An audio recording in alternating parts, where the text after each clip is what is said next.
All right. Okay, so once again, today is week 4, Monday, August 14, 2017.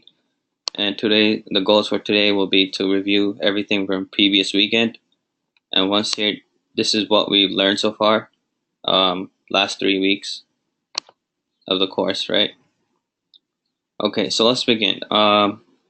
Where shall we start? Let's start from conditional statements.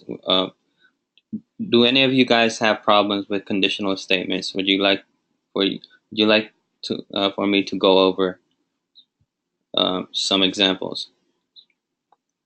All right. So let me just open up a Java project, and I'm gonna use this folder today. So I'm gonna eventually upload this to GitHub later, and so I would appreciate if all you guys follow along and you guys are doing the coding with me. I'll even take take my time. I'm not gonna go as fast. I just want you guys to program with me. There's no reason to watch someone do coding if you're not gonna do it yourself. That's not how you learn. All right, so I'm gonna create a package and I'm gonna call it conditionals because that's where we're gonna practice our conditional statements.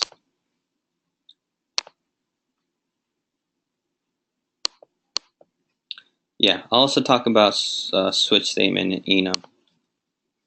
All right, so conditionals. I'm gonna create a main class real quick.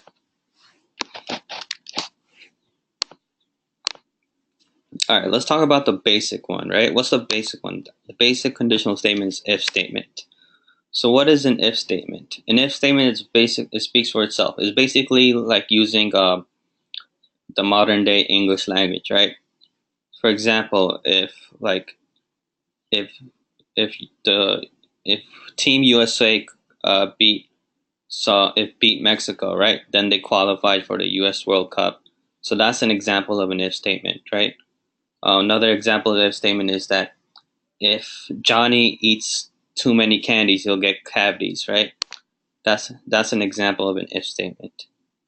So Muhammad Ali said he can't hear me. So I think everyone else can hear me. Just coming from your end, you may have to restart.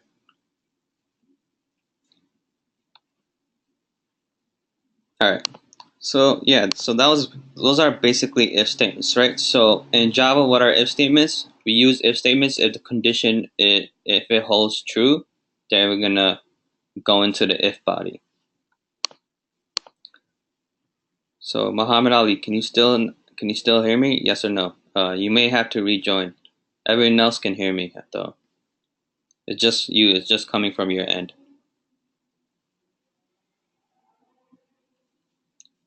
Make sure your the volume settings are good.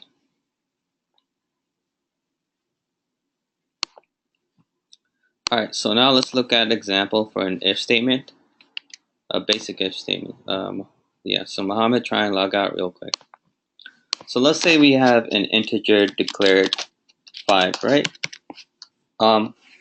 Basically an if statement, right? I gave a real life world example. If Johnny eats too many candies, he'll get cavities, right? So what's the statement that if Johnny eats too many candies, right? I mean that's the condition, right? Like, and that would either be true or false. So you would either get a true or false value from that. If Johnny were to eat too many candies, he would have cavities, right? If he doesn't, then he doesn't have cavities.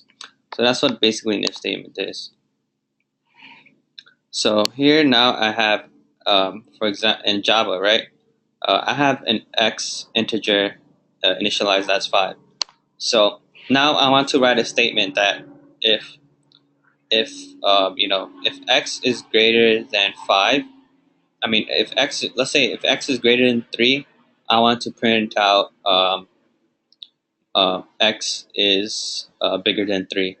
So I could use an if statement for that. So I could say if, right? And then here goes my conditional state, the conditional, right? So here I can only put something that would either return a true or false value.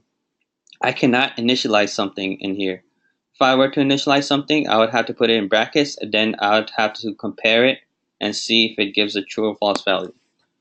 But the main thing is that you could only put the only thing you could put inside the parentheses is something that would return a true or false value. So um, so if x is greater than 3, right? That's I'm using a logical operator here, right? What logical operator is this? Is basically greater than. So let me just quickly talk about the logical operators, right? So equal double equals right here. That basically means if it's equal to. Um, this means is not equals to. Equals to. This is less than. This is greater than. This is less than and equal to. This is greater than and equal to. So these are like the basic condition, the stuff, right? So now here I have x is greater than 3. And I want to print out, if x is greater than 3, I want to print out that x is a larger number than 3, right? So I'll just say sys out.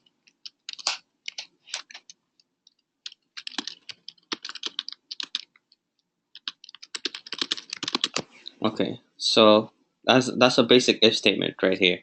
So if I were to run this program, it would print out the number x is larger than 3. Why? It would once again, when you run a program, it reads line by line. And here we have x equals initialized to 5. And then it will go to my if statement. And inside my if statement, I say, well, in my if statement, I say if x is greater than 3, I want to execute the code that's inside my if body, right? And if it's not greater than 3, then don't execute this. So here we see if x is greater than 3. What is x, right? Here we initialize x is equals to 5. So obviously 5 is greater than 3. It's going to print this out, right? And if I were to say if x is equals to 2, that should give me a false value, right? So would it print out this statement? Yes or no? A simple no, right? So I don't have anything, it's not printing out anything, right? Because there's nothing else after this statement. But if I were to say something like end of class method.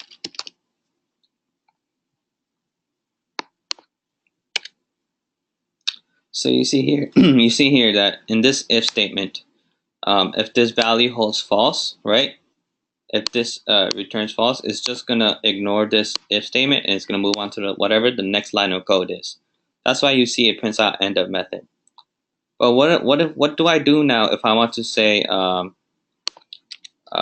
if it's, let's say x equals 5, but now I want to print out if let's put it back to 2. Okay, so now let's say I want to say if it's not this, right? The number x, and I want to print out the number x is not larger than 3. So here I'm gonna use an if-else statement, right? So in if-else statement, I basically have a control. I have two control flows, right? One of my control flow is coming from the if statement, and the other one is coming from the else statement. So I'm gonna put an else here and bracket, right? And then I could just print out the number x is not larger than 3. Okay, so now this is a basic if-else statement. Here, if the condition is true, it'll print this out. Else, it will print this out, right? So basically, this is saying that if x is greater than 3, it would print this out. If it's not greater than 3, you would go to your else, right? And inside your else body, you have this. So if I were to run this, what would it print out? Would it print out the if statement, or would it print out the else statement?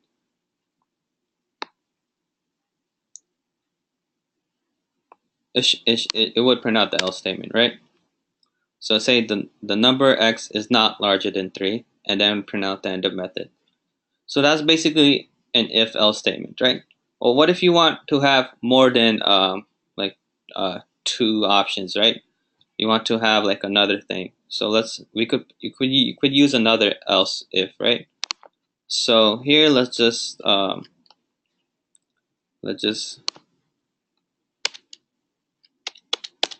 me just create another else. I'm just gonna call this cheese, right? And now I can't have two else's in an if else, right? You could only have one else in an if else statement, right? The else is basically your last default statement. So whatever it doesn't pass, it will go to your else statement. So right here, I need to take off the else, and I need to put an else if.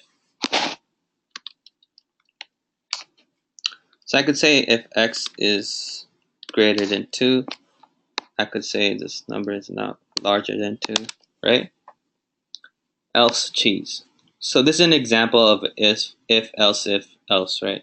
You could have as many else ifs if you want between the if and else statement, but just know that you can't have two else's in the same if else statement.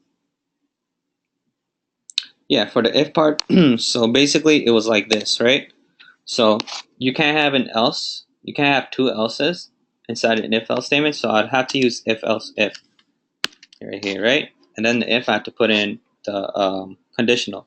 So I'd say something like x is greater than 2, just for an example purposes. So if I were to run this program, what would it print out?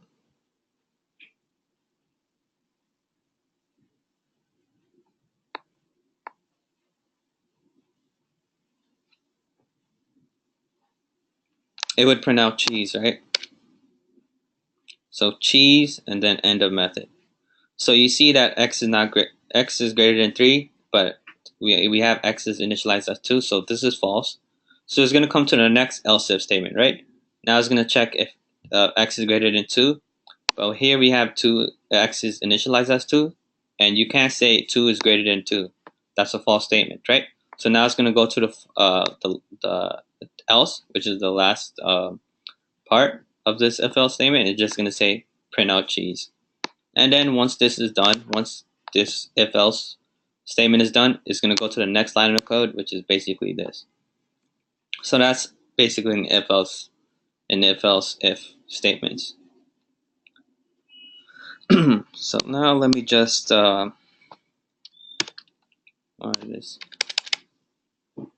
Okay, now let's talk about while loops, right? So in a while loop, the name loop, right? When you guys think of the word loop, what do you guys think of? You guys think of like continuous circle and like never ending. So MD Hussein said, so we can have as many as else, but only one else if. No, you could only have you could only start with if and you end in else, but you could have many else if in between them. But you can't have if else else. You can only have if else. You have to start with if and you have to end with else, or you could just start with if. That's it.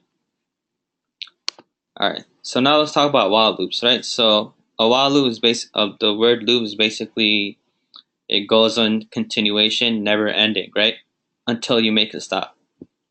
So in a while loop, that's basically the purpose of the while loop. You want your program to um, run forever until it meets a certain condition, right? So how do we create? Let's see an example of while loop. So here I have the keyword while, and let me just use this variable int x. So if I say while x is greater than 1, I want to print out hey. Okay.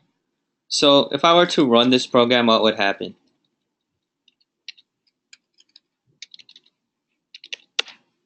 Anyone?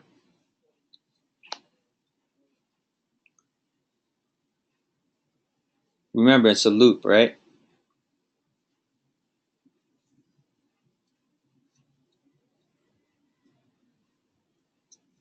All right, so Sukanta said it will print out hey forever. Anyone else? I'm gonna need participation because I feel like there's people who come here and then they just probably idle to Facebook and stuff, right? They don't even pay attention.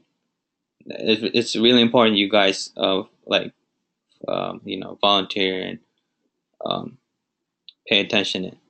So you guys need to do the code with me and also um, answer and also volunteer and give answers. So what will this print out? So Moses said it will only print it out once, right? So someone else said that it will print out forever. It's gonna print out forever, right? So you see here, it keeps on printing hey forever. It's not gonna stop. Why, right? Because it's a while loop. So how does a while loop read? So it's gonna check. The condition first, right? So it's gonna see whether x is greater than 1 or not.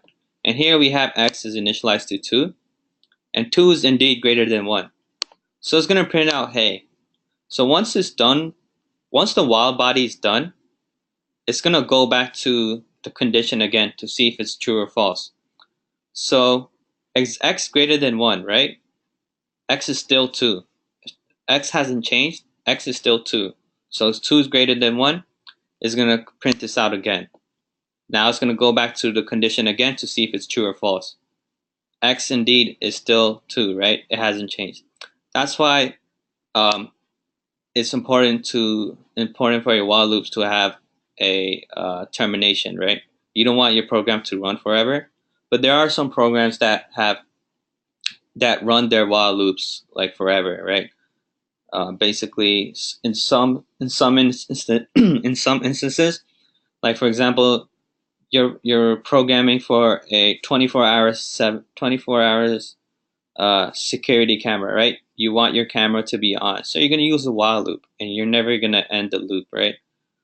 So that's an example of a continuous while loop. But in most programs, you're gonna have a termination process. So right here, how are we able to terminate this? Right, we're able to terminate this while loop if we set an increment or a decrement, right?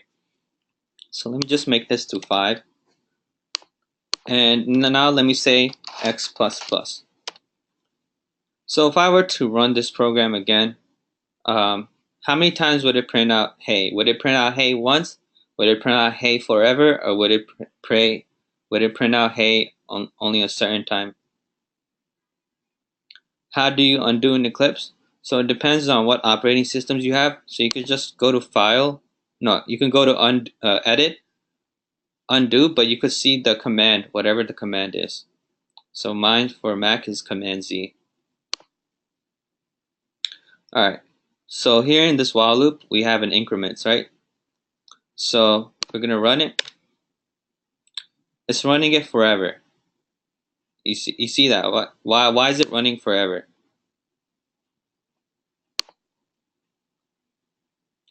Yeah, because we're using plus plus, right? So we started as 5, and 5 is greater than 1. It's going to print out hey, and then it's going to say x plus plus. Now x is now 6. Is 6 greater than 1? It's going to print this out. So we're going to keep on printing hey forever because x is constantly going up by 1. So we're going to need to decrement this, right?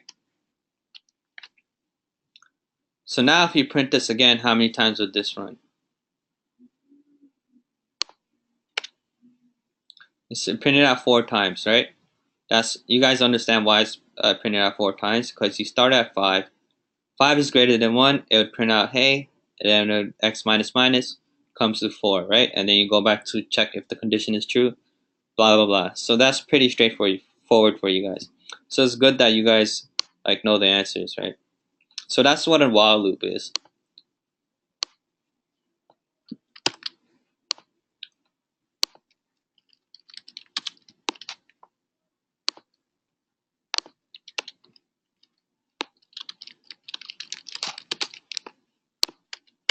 All right, now let's talk about do while. So let me just copy and paste this right here. So I'm gonna have int x initialized as 5, and now I'm gonna use the do while loop. So do while, the difference between a do while loop and a while loop, can you guys give me the difference? This is an interview question, right? It's very important you guys understand the difference between a do while and a while loop.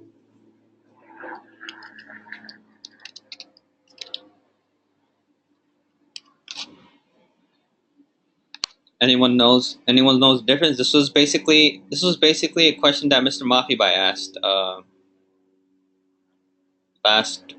last weekend, right?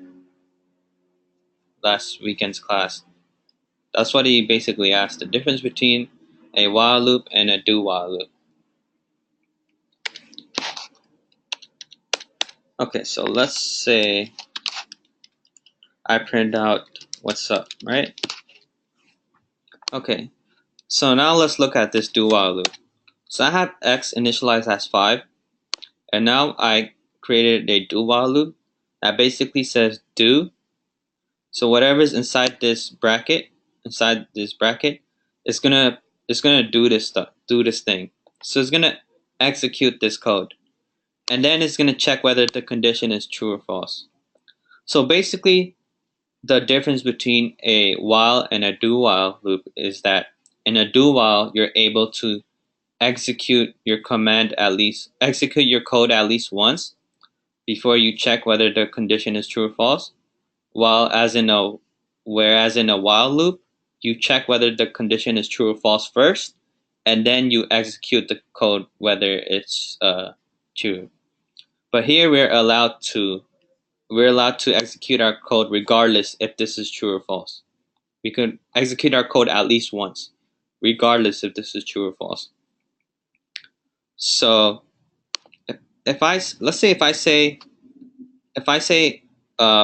I write this, right, do system out dot print what's up while x equals to 3, right? So what would this print out? Let me have another sys out and method. So Moses said is just gonna print out what's up, right? Sharif says it's not gonna print out anything. Remember, this is how you know the difference between a while and a do while. Okay, so x is initialized as 5, but you see the condition here. It says while x is equal to 3. So is 5 equal to 3? Yes or no? No, right? But that's not the purpose of a do while. The do while is gonna execute the command code. Is gonna execute the code at least once before it checks this. So it's gonna print out what's up and then end of method. So it prints out what's up once, right? Why? Even though this condition was false, it doesn't matter. In a do while, it doesn't matter if your condition is true or not. It's gonna execute this code at least once, right? But now what if I say this? X is greater than 3. What's it gonna print out?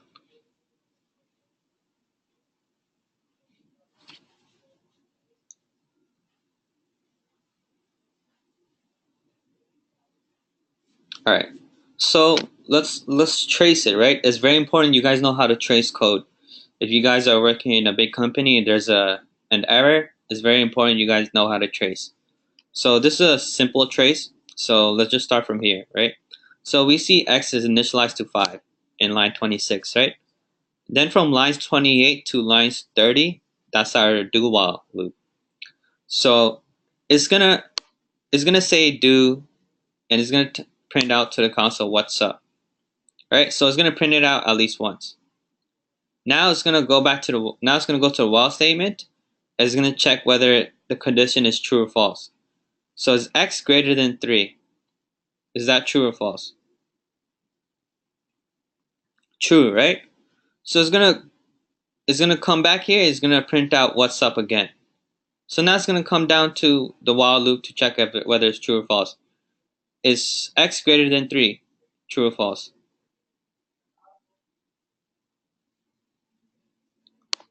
So you see that it's gonna keep on printing forever. You see it's printing on forever. Do you guys understand why it's printing forever? Remember, here we initialize x equals 5, and it says do this, right? It's gonna execute this code, and that's gonna check whether this is true or false. But x is initialized 5, and we don't have any increments or decrements here. So x is always going to be 5, and 5 will always be greater than 3. So it's going to keep on printing this. It's going to go back here, it's going to print out what's up, and it's going to come back to this while statement, and it's going to see if x is greater than 3. It's going to be on a forever loop, right? It's going to continuously print out what's up. So that's why you also need to add an increment or decrement in a do while loop as well. So let's say x minus minus. So what would happen here? How many times? Okay, try and be careful in this one. I want you guys to answer how many times would it print out what's up. I'm going to remove this method. But I want you guys to see how many times it print out what's up.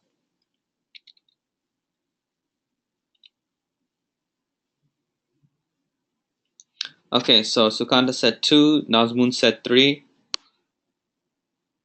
MD Hussein said 3, Sharif Rafiq said 3, Moses said 2. Alright, we're going to see it right now. So we're printing out 2 times. Why? Right? So let's look at this right now. We're going to trace this code. So we have int x equals to 5, and then we're going to do this statement. We don't care about the condition. We're just going to do this. Don't give a crap about this for right now, because that's what the purpose of do while is, right? It's going to execute the code before it checks whether the condition is true or false. So it's going to print out what's up, right? And then it's going to say x minus minus. So what does x equal to now? It equals to 4, right? So now you're checking the condition here. Now you're saying x is greater than 3. But what is x? Is x 4 or is it 5? X is 4, right? So 4 is still greater than 3, so it's true. So it's going to come back to the do while loop. So it's going to do this again. It's going to print out what's up. And then it's going to do x minus minus. And it's going to say x equals to 3 now. Now it's going to check whether the condition is true or false. So x is greater than 3. Is that true or false now? So x is 3 now, and 3 is not greater than 3. That's why it's going to get out of that do while statement. And that's why you only see it print out 2 times. So hopefully that clears it up. You guys know the difference between a while loop and a do while loop. Remember, once again, in a while loop, it cares about whether the condition is true or false, right? And then it's going to execute the code. In a do while loop, it doesn't matter. It doesn't care whether it's true or false. It's going to execute the code at least once, right?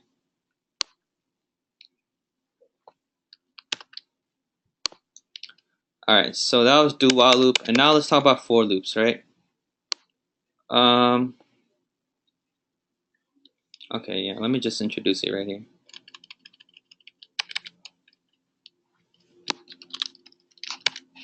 Okay, so for loops. For loops are very important. We use them in it's used almost every day in Java programming, especially when dealing with data structures and stuff, and just in normal programming in general. So at the for loop, we gotta remember that in a for loop, we start with the initialization, then it's followed by the termination, basically where do you want it to end, and then we have whether the increment or the decrement, right? And remember, you use semicolons, right? You don't use commas. You use semicolons in a for loop, inside the for loop, and then you're gonna have your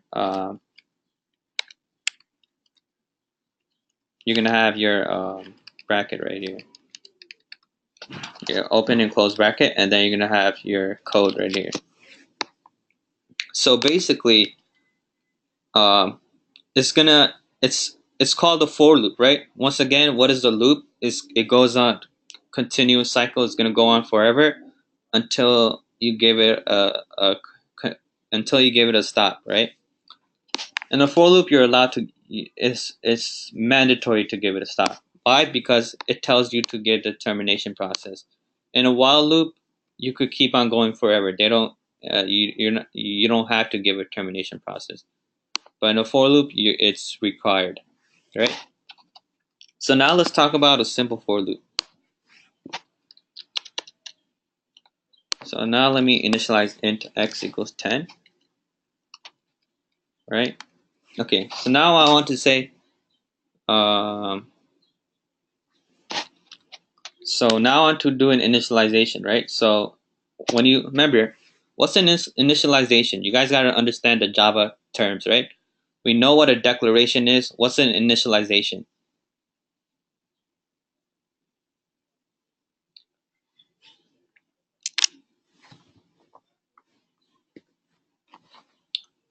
We're giving it a value, right? We're assigning a value. That's what a initialization is. What's a declaration? So if I were to just say int I, right? What is that? A declaration or an initialization? That's a declaration, right? But if I were to say something like int I equals 0, right? What is that? That's an initialization. So yeah, so we need to do that here, right, in a for loop. So basically, the initialization is also basically where you're starting from, or like where do you want to start from. So here we're saying we want to start from 0, right? And let's say where do you want to end? I don't really need this x equals 10, right? So I could just say I want it to end until it's less than 10, right? So you could give it any termination stuff. And that's my termination, right? Now I have the choice whether to increment it or decrement it, right? Is it advised if I say I minus minus? Is that good code or bad code? That's bad code, right? Why? Because if you see we're starting from 0 and we want our termination to go until it's less than 10, why are we decrementing it, right? We're never going to reach 10 if we're going to keep on decrementing it. We're going to reach negative numbers, and therefore this for loop is going to run forever. So we're going to want to use plus plus, right? Basically, you use the decrement on how you're going to achieve to this termination, right? Are you going to achieve to this termination with incrementation or decrementation? So we're going to achieve to this termination using I plus plus. So you see here, I have I created my for loop signature, right? So this is the signature, right? So I have the initialization, which is right here, int I equals 0. And then I have the termination, which is I is less than 10. And then I have the increment decrement, I plus plus, right? Also, before a for loop, you could declare int I, right? And then you could just simply say I equals 0 like this. That's perfectly fine as well. But it's good practice to initialize because you don't want your variables declared before a for loop. Okay, so once that is done, you're gonna want to create the open and close curly braces. And now here, for each number it's gonna do whatever is inside the for loop body, right? So I could write anything here, anything I want to here. I could make it do anything I want. But like a simple statement execute is probably system.out, right? Sysout. So I could just say something like hello, right? Or I could say something like this is number. And then I could concatenate it and I could put an I, right? Yeah, you could also put if-else statements here, as Moses said. So it's all up to you. It depends up to you. So here, if I were to run this, what would print out? What would it print out? So it would print out this is number 0 all the way to what? This is number what? What number will it print it out up to, right? 9, right? Because until it's less than 9. Until it's less than 10. So you see here, this is number 0, this is number 1, this is number 2, this is number 3, right? All right. So now let's say we want to print out whether that number is an even number or an odd number, right? So we could use if else statements here, right? So let's create an if statement. Hold on, give me a second.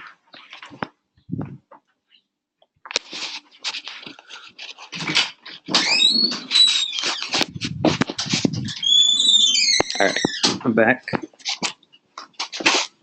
All right, so what I'm trying to do here is that for numbers 0 to 10, let me just start with numbers 1.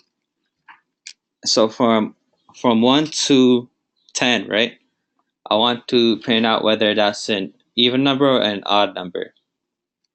So how would I use that? How would I do that? I would use an if-else statement inside of for loop. So I could say something like, if I is, how do you want to check if if it's an even or odd, right? You use modularity, right? So you're gonna say mod, and you could say 2, right? So if I mod 2 equals 0, right? I want to print out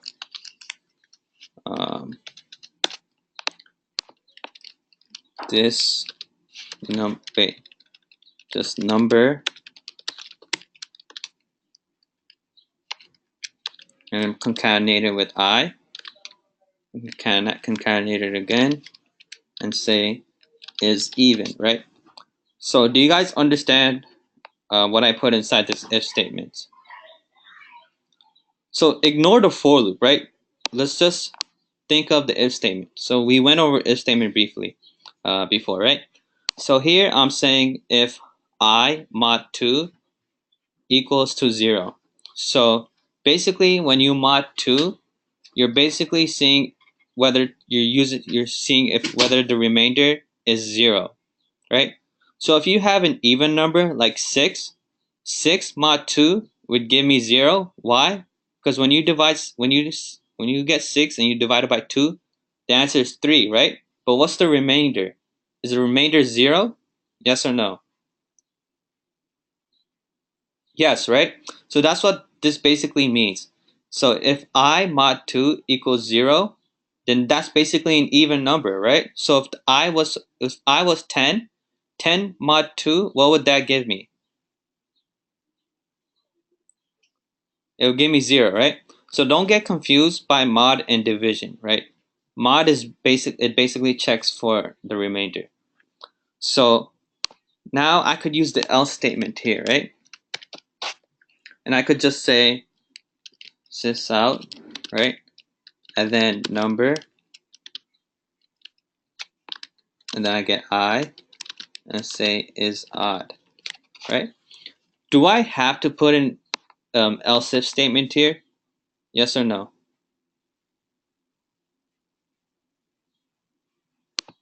Is it necessary to put an else if statement for this? No, right? A number is either odd or even, right? It only has 2 possible outcomes. So you don't really need an if statement for the second condition. So if it's not even, then it's going to be odd. That's why I don't need to put a second else if here. All right. So now inside this for loop, basically, it's checking whether I mod 2 is whether it's checking it's an even number or an odd number. But it's going to start from numbers 1 all the way to number 10, right? So you see here, number 1 is odd, number 2 is even, number 3 is odd, number 4 is even, so on, so on. So you see here how you can combine conditional statements together and stuff. You could merge them together. You could create so many stuff with these conditional statements. So it's very important you guys understand these conditional statements. All right, so that's going to be it for conditional statements. I'm going to comment this. Could you follow the code again? Okay, so basically, let me just uh, delete this, right? So here I have a basic for loop, right? And it's initialized from int I equals 1. So that's where I'm starting. And my end goal is until it reaches 10. So I equals less than or equals to 10. So my start goal is here, my end goal is here. And how am I going to get there? I'm going to increment it by 1 plus 1. Now inside this for loop, I'm going to create an if-else statement, right? So this is basically creating a start and end point. And it's going to basically happen 10 times, right? And now inside this for loop, I'm going to put an if-else statement. So this is a base simple if-else statement that checks whether a number is odd, whether the number is even or odd. So if I mod 2 equals 0, it's going to print out even. Otherwise, it's going to print out odd. Where's this I from? The I is coming from the for loop, right? So every time, so it's going to say, we're going to start with 1, right? So now it's going to enter this if-else statement. It's going to check if 1 mod 2 equals 0, it's going to print out even, or else it's going to print out odd. So it's going to print out odd, right? As you see here.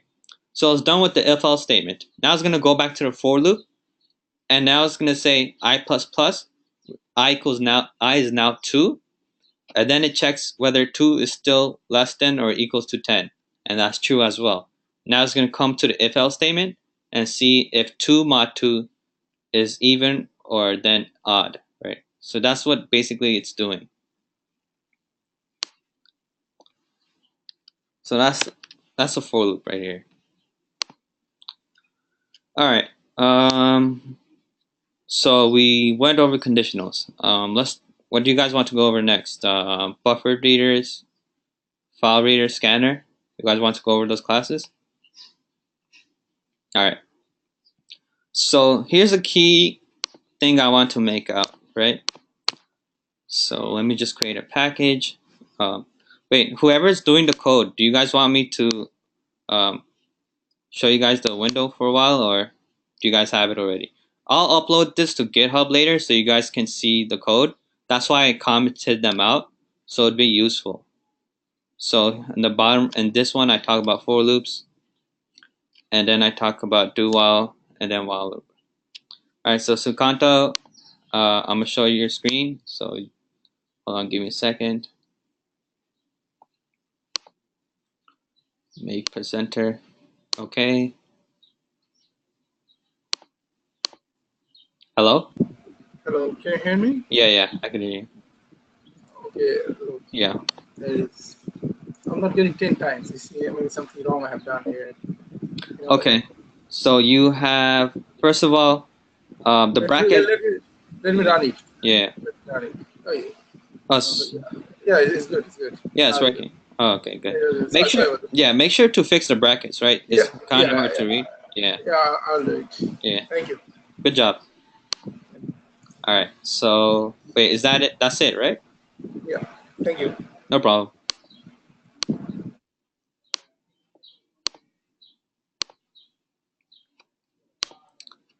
All right. Can you guys hear me? Yeah, this will be up in YouTube as well. All right. So now let's what was I doing? Oh yeah, the buffer scanners and those stuff, right? So let me just create a scanner package called use scanner. Okay, so let me just create a regular. I'm gonna create a regular class called cars, right? That's like the most basic class that you. Actually, I'm gonna use house, right? Since everyone did house. So inside, we all learned how to create classes in week 1, right? We all learned how to create classes and objects in week 1. So let me just create a simple class real quick, right? So I could have string color, right? Int rooms. Then I can have a the constructor public house, right? That's my default constructor. I could give it a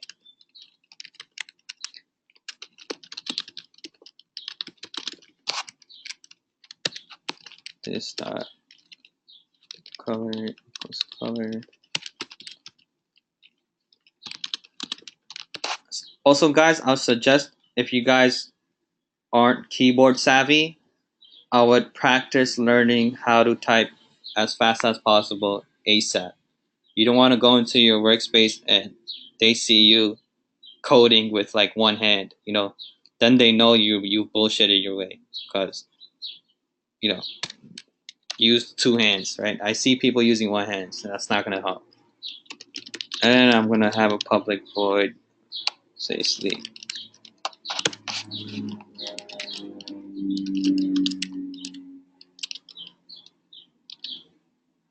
Okay, the thing, man. This just brought uh, Vietnam flashbacks to Savine, right? I'm sorry, man. All right, so here I just have a regular class, right? So this is a regular class, right? I have variables declared. I have two constructors, and I have a regular method. So I want to ask you guys: are you guys all confident on this? Do you guys know how to do this stuff? This is basic, simple stuff, right? Easy, ABC 1, 2, 3 stuff, right? So this was week 1 stuff. And then week 2, we learned OOP stuff, right? So on this OOP, there's encapsulation, right? Where you could make these private, and then you could create getters and setters for this, right?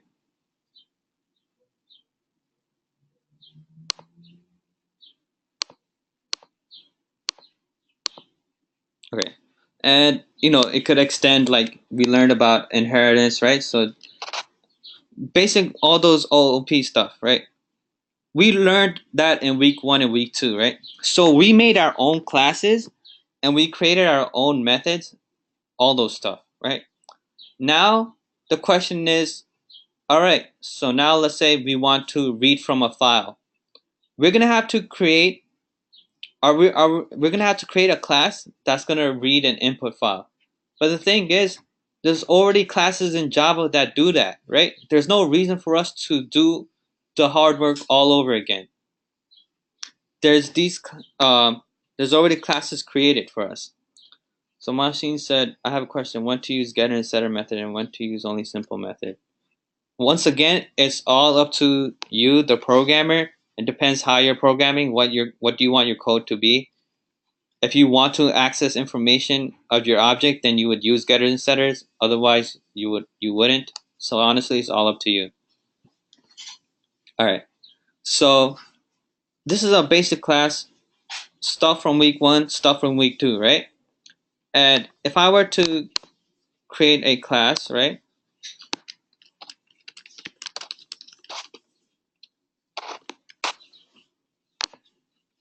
And this is my main method.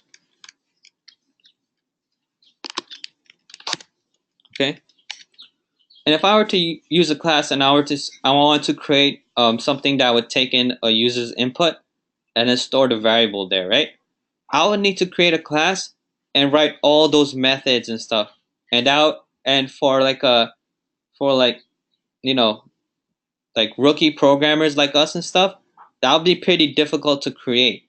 But the thing is, the Java API has so many classes already built for us, already defined for us, that we could use them. So let's say let's say I want to use, let's say I had a class in conditionals, right? If I were to, let me just create a class in conditionals real quick. You guys don't have to follow me. I'm just showing an example. So let's say I have cars.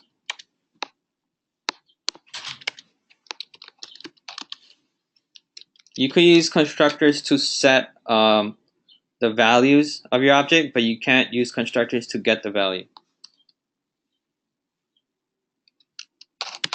So here I have a constructor, right? And then I have private.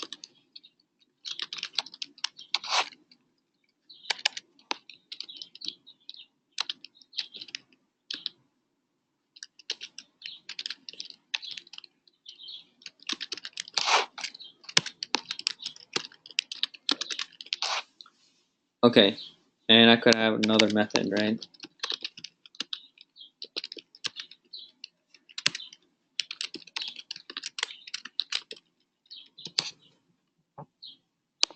Okay, so you see that I have a cars class, in my conditional package, right?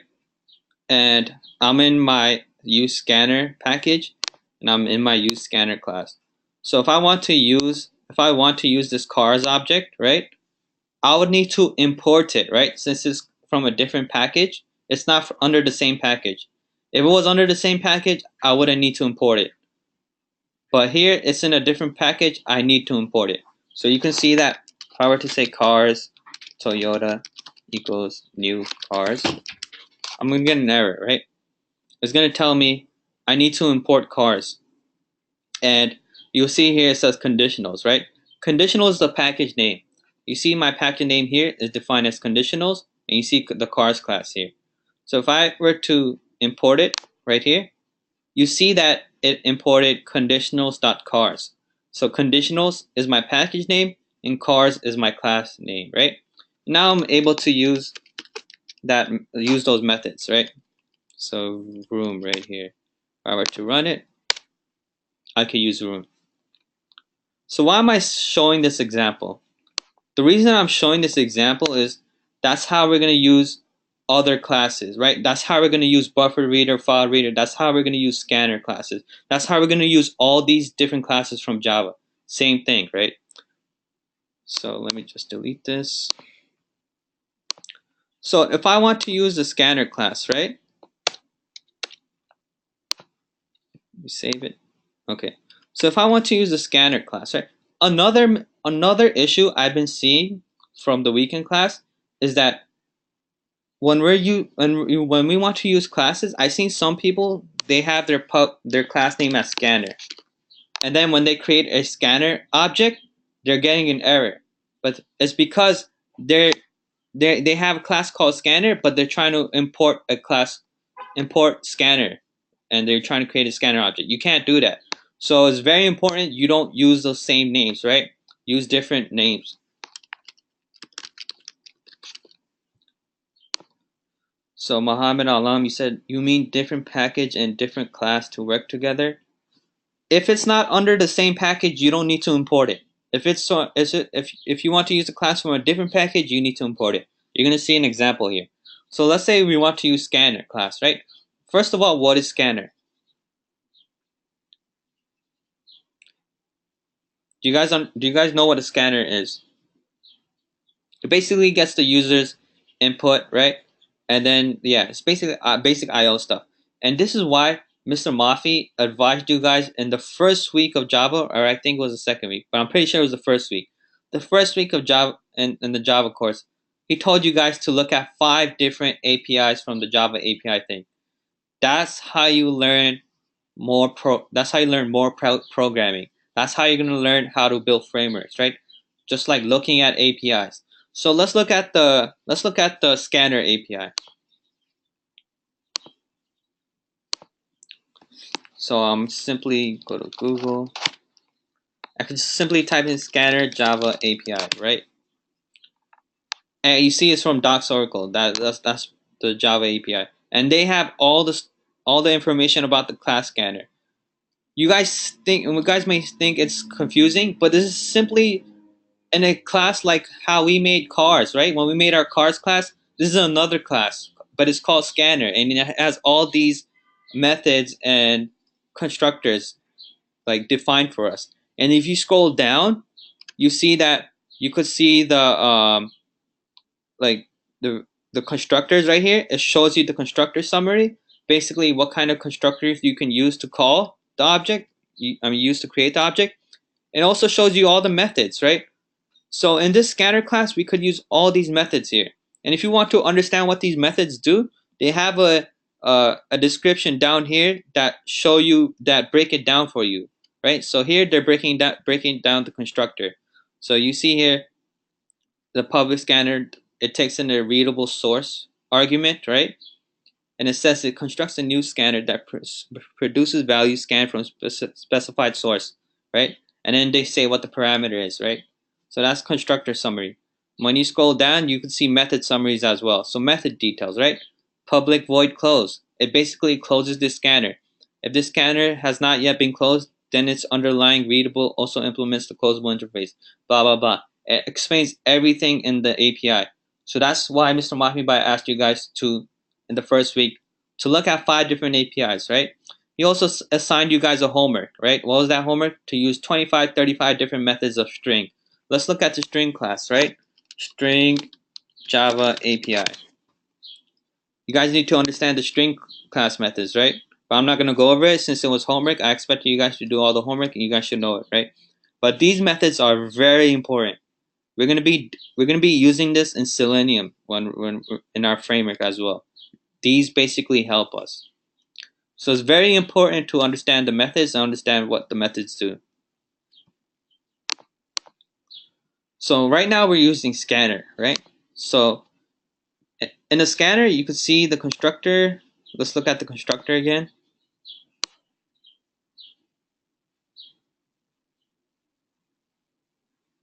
All right. So what constructor we're going to be using? We're going to be using the one that takes in. Are we going to use a file source? No, right?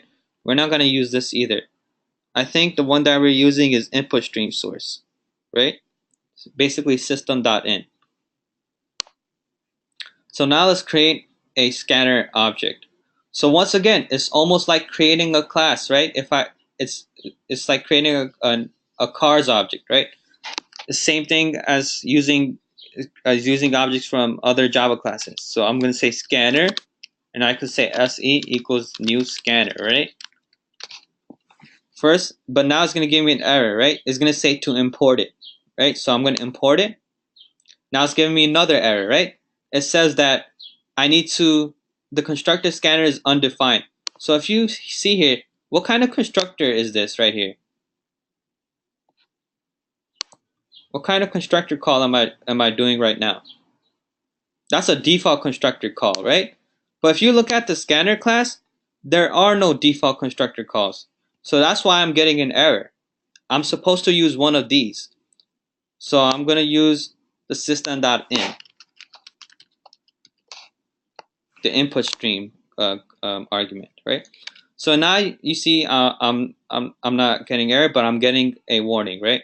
And it's telling me that I'm gonna have to close this once because it may be using it's the thing that Mr. Mafibai introduced in file reader and stuff. You're gonna have to close your stuff after. All right, so now why are we using scanner? It's just an example I'm going over.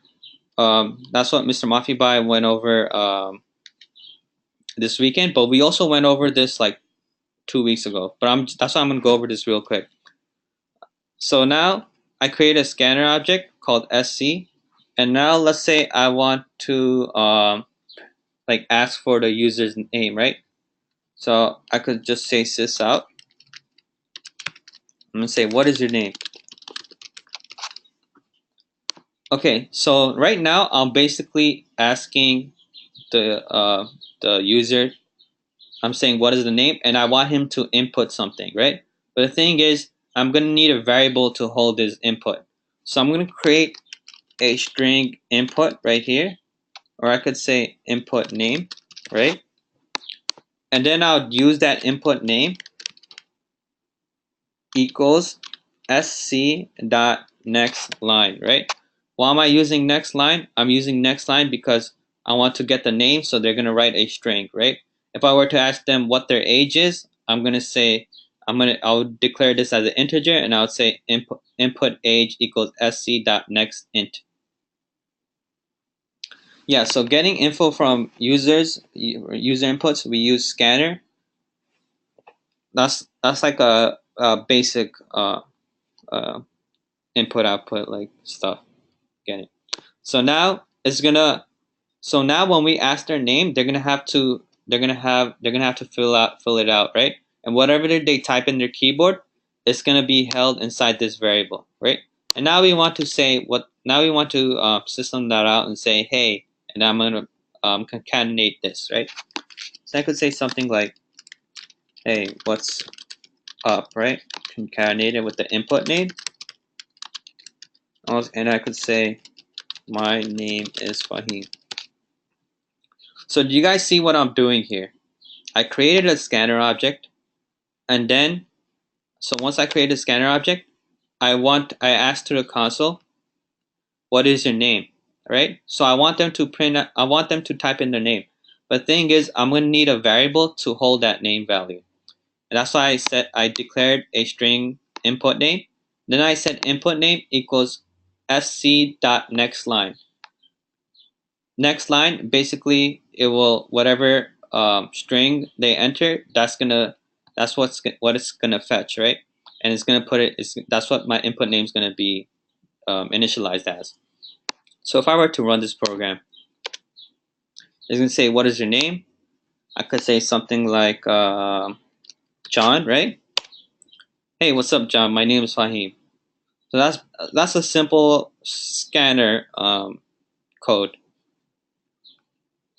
So is it confusing for you guys? You see that it's basically same thing, that stuff that we learned from week 1, right? Except the only thing different is we just need to understand the methods of that class, right? Everything else is similar, right? This is basically week 1 stuff. The only thing different is that we just didn't know the methods of this class. We just need to understand the methods. That's what it basically is. That's what it basically is with all these other classes, with the file input and buffered reader, the file reader, buffer reader. It's basically week 1 stuff, but we just need to understand the methods, right? That's what this all is. That's what this is. That's it. So that's the scanner class. Anyone have questions on this scanner class? If not, we're going to move on to file reader and buffer reader.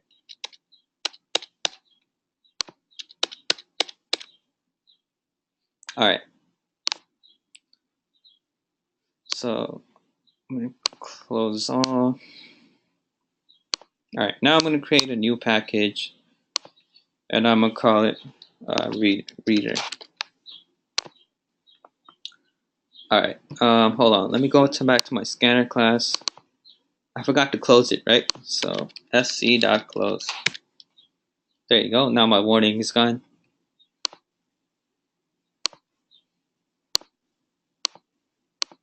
All right. So inside my reader package, I'm going to create a new class. I'm going to say, I don't want to say like file reader or like reading file, right? And there might be a class on it. So I'm just going to say use reader. And I'm going to use the main method, right? All right. So the difference between a file reader and a buffer reader is a file reader is the one that basically locates your path of your file and basically gets the contents of it. And then the buffer reader is the one that reads the file. So you need both of them to work together, right? You can't use one of those classes to read a file. You're gonna need, it requires both classes in order to work. So I'll see if Mr. Mafibai has that example still from the one that he showed. I'm just gonna type in buffered reader, file reader, graph.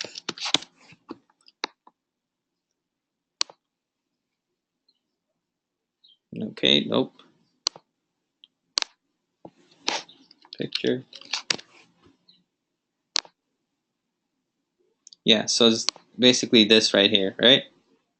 So you see that a file reader, it basically reads the it gets the disk file, right?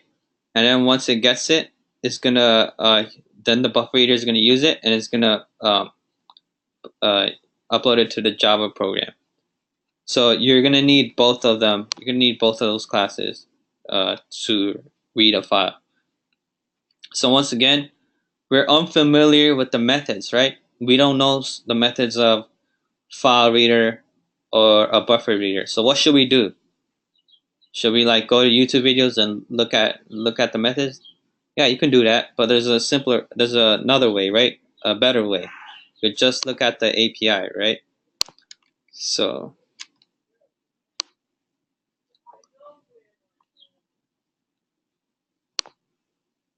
I could just type in file reader Java API, and this pops up, right? So you see here, I'm looking at the constructor summary and the method summary. So Are there a lot of constructors and methods in this class? Yes or no? As opposed to the scanner class. The scanner class had a lot of methods and constructors, right? But this file reader class, it only has 3 constructors and only 3 methods. But actually no, this one it's inheriting the methods from 3 different classes. So it inherits input stream reader, and object, right? Almost all Java classes inherit from object, but it's inheriting these classes. So you would want to click on these classes and you could see the methods of these classes. But the thing is that we're just using file reader to like get the file, right? Then we're going to use buffer reader to read in the file. So this is what the file reader is, right? And then if you want to learn about the buffer reader, just type in buffer reader Java API.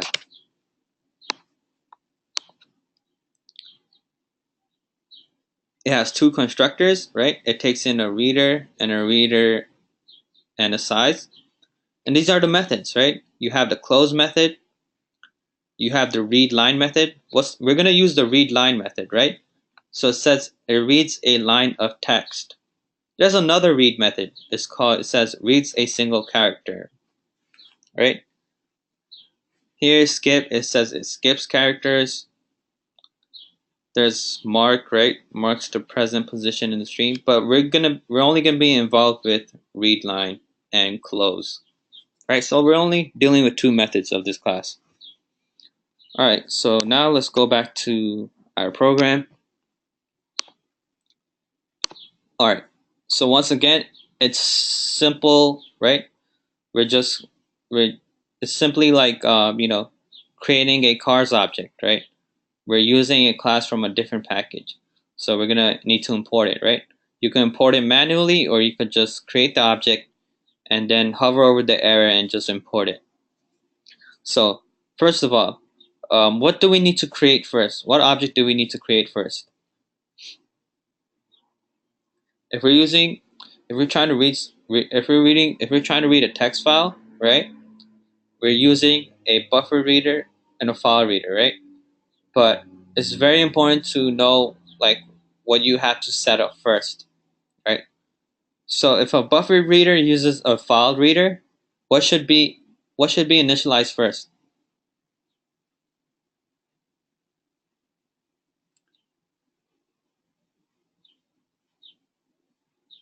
I'm asking you guys a question, right? So we need to initialize file reader first, right? And then and then we're going to use that buffer reader, and then we're going to pass in that file reader argument, right? So now let's create a file reader. So basically, it's the same thing, right? When you're creating objects, it's almost identical. It's week 1 stuff, right? fr equals new file reader. Okay, so now I'm getting error. It's going to tell me to import, right? I import it. Now I'm getting the error, right? It tells me the constructor file reader, which is the default constructor, is undefined. So once again, like the scanner class, this class doesn't allow you to use the default constructor. You're going to have to use one of these 3. So we're going to have to use either the file descriptor, or the string, right? So we're going to want to say file, right? But so far, we want to, we're going to use the path, right? So we're going to we could literally just type in the path right here in string. You could type in the path, or you could declare a string variable called like something like path, file path. And then you could initialize this to something, and then you could declare, you could use file path inside as this argument, right? All right, so I already have a text file in my desktop. It's called sample, and this is what I have inside the sample class, right? So now you want to get the that directory of that txt file, right? And on Mac, you can simply just open terminal. I don't know if it works with Windows as well, But I know Windows is easy to get the directory, but in Mac you can just simply drag your file into the terminal and it would give you the path right here. So I'm just gonna copy and paste this real quick.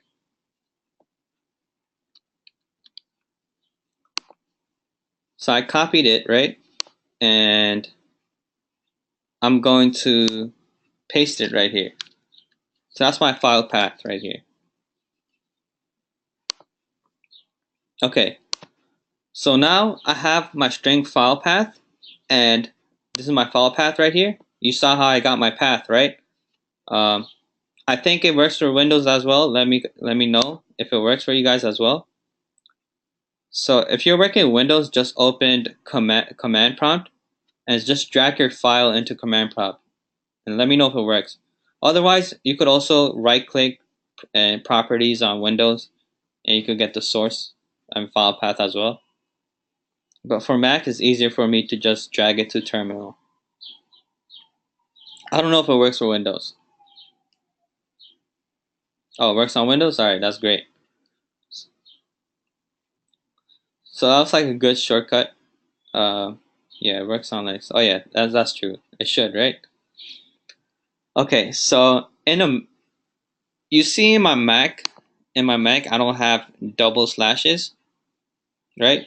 Once again, it depends on your operating systems.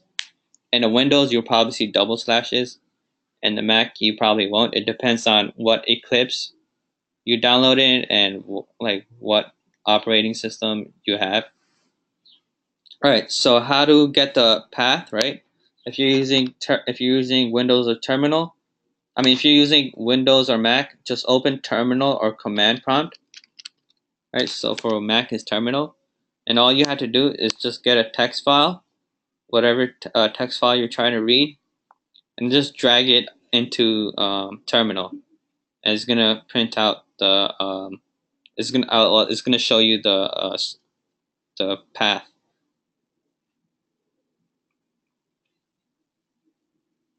So everyone got that?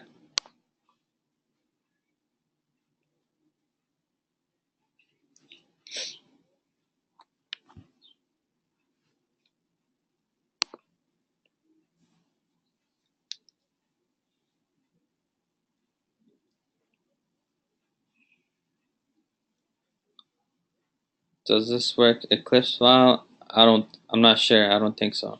I just used a text file. I'm reading a file. I'm using a file direct path to read in. Yeah, so any text file. Yeah, so now we're getting an error, right? And what is that error? The error is telling us to either add throws declaration or surround it with try and catch, right? Mr. Moffibot used try and catch, but I personally love throwing more because it makes my code look more cleaner, and I don't have to worry about like those brackets and all those stuff. So I'm gonna say throws declaration, right? So I'm getting a file not found exception, right? But I could also say throws IO exception, right? I could remove this.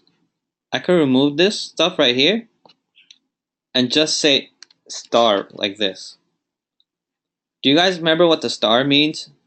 Like it applies to SQL as well, right? And basically in Java, whenever you say dot star, it basically means all the contents, right? Everything. So when I say java.io, that basically takes in every classes of IO. So I don't need to import anything else. So now I could just replace this with IO exception. And that'll make my life more easier. It handles everything of IO exception. Okay, so now I created a file reader object that uses file path, and my file path is this, right? I could have simply just copied this right here and just did that, right? But it's good to make your code look like this, professional, and that way, if you want to read another file, all you have to do is just come here and give it a different file path, right? So one more time, please start and okay, yeah, sure. So you see if let's say I had like a file reader, right? And I had okay, so let's say I have these packages, right? I had to import these packages because I'm using those classes, right? So I would have to import those packages. But you see they all belong to java.io, right? File reader belongs to java.io. IO exception belongs to java.io. Buffered reader, it belongs to java.io. So simply you could just say, you could remove that, right? And simply say java.io.star. And what star means is that it imports all the classes of java.io. So I don't need to import buffered reader or file reader anymore. It will import everything of that class. And then I use the throws declaration. I say throws IO exception. I don't want to use a try and catch block because personally I don't like using it. It just makes the code look complicated for no reason.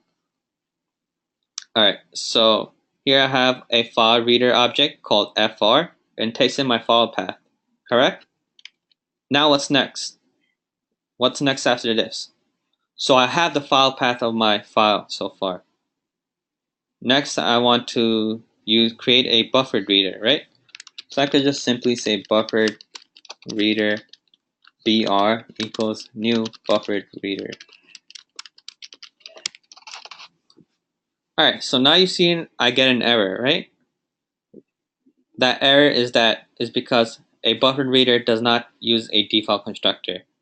Remember when we looked inside in the buffered reader class, you see the constructor summary, you don't see any default constructors, right? You see that it either takes in a reader or it takes in a reader and size. So that reader, it takes in a reader or it takes in a reader or integer size. And that reader thing, that reader object, is basically our file reader right here. And remember, file reader, it inherits those reader classes. So we could now simply just say fr right here, right? So that's why we were supposed to do this first. So we create a file reader object called fr, and we instantiate it with the file path, right? And now we're using this object and we're passing in an argument for buffered reader. That's why I asked you guys what should we create first, and that's why we created a file reader object first, and then we created a buffer reader object. Right? You see, we're getting a warning sign for buffered reader, right? We want to close it eventually, so we're gonna close it later on. So let me just have it br.close right here, so I don't forget later on. Right? Okay. So now I created a buffer reader object that has basically the contents of my file path, right? And what's my file path is basically this. But the thing is, now I want to read it. How am I going to be able to read it? I could use the buffer readers method, right? If we go back to the API, we could say we could use this method right here, read line. It reads a line of text. Okay, so first I want to declare a string variable, and I'm going to say st, and I'm going to initialize as an empty string. Now I'm going to use a while loop, right? So I want to read in my text file. So why do we use a while loop, right? Why don't we use a for loop or if else loop or if else statement? Why do we use a while?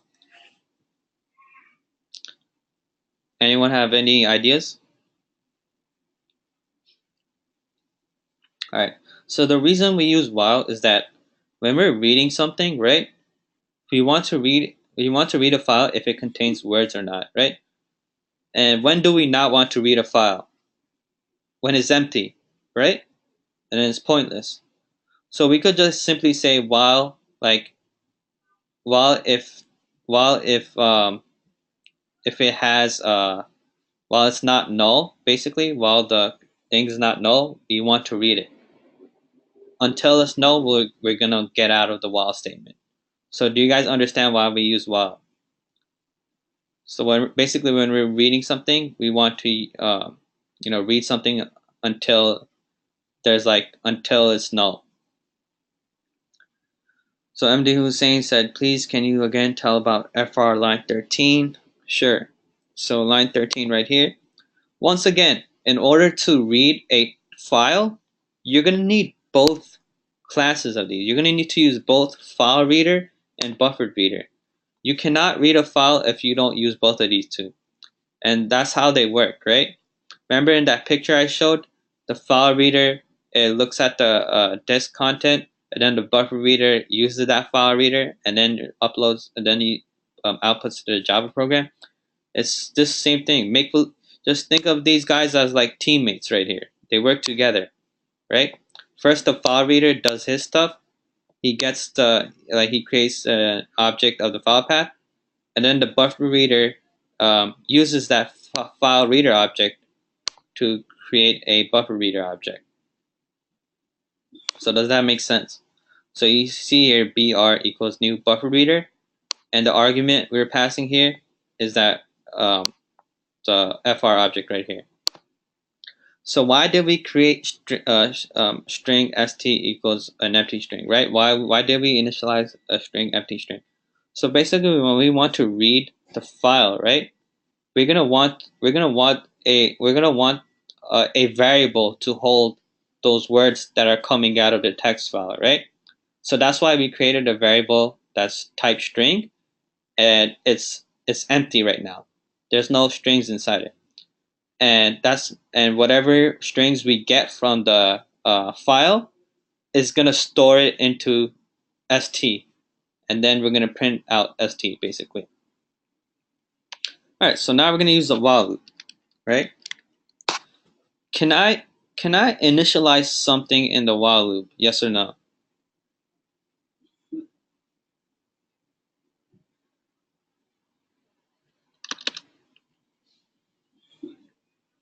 Yeah, I could initialize something in the while loop, but what does the condition have to be, right? It either has to return a what? A true or false value, right? It has to return those kind of conditions, right? So now we're gonna want to you're gonna need to be careful with your parentheses here, right? So I'm gonna create another parentheses here, right? And I'm gonna say, hold on, let me just open and close it. Okay, so I'm gonna say st equals, and I'm gonna make it equal to br.readLine. So that's this is me initializing my string st to whatever it reads, right? br.readLine. What does readLine do? It's a method of buffer reader, right? It basically does what? It reads a line of text. So I'm basically initializing st equals line of text right here, right? And now I want it to say while it does not equal to null. All right? So it may look confusing here, but this is basically that's basically the left side of the condition. So the left side is something that I've initialized, and I said while it doesn't equal to null, right? And now I'm gonna print out to, now I could do whatever I want, but I just want to do a simple printing out to the console. And I'll just say st, right? And here I close it, and let's run it, right? So you see here, it printed out Selenium 2017, July, August, September stuff. The man went to the store, blah, blah, blah. And if I open my text file, that's what I had inside my text file. and that's what it printed out to the console. Right? Yeah, so you see how cleaner this looks without try and catch? It looks less confusing, right? It looks pretty simple, but it's up to you. You can use try and catch, or you could use throws exception. So here I use throws IO exception, right? And that basically handles every exception handling for me. All right. So what if I were to say cat 123 right here? What would it read if I were to run this program? What would it read out?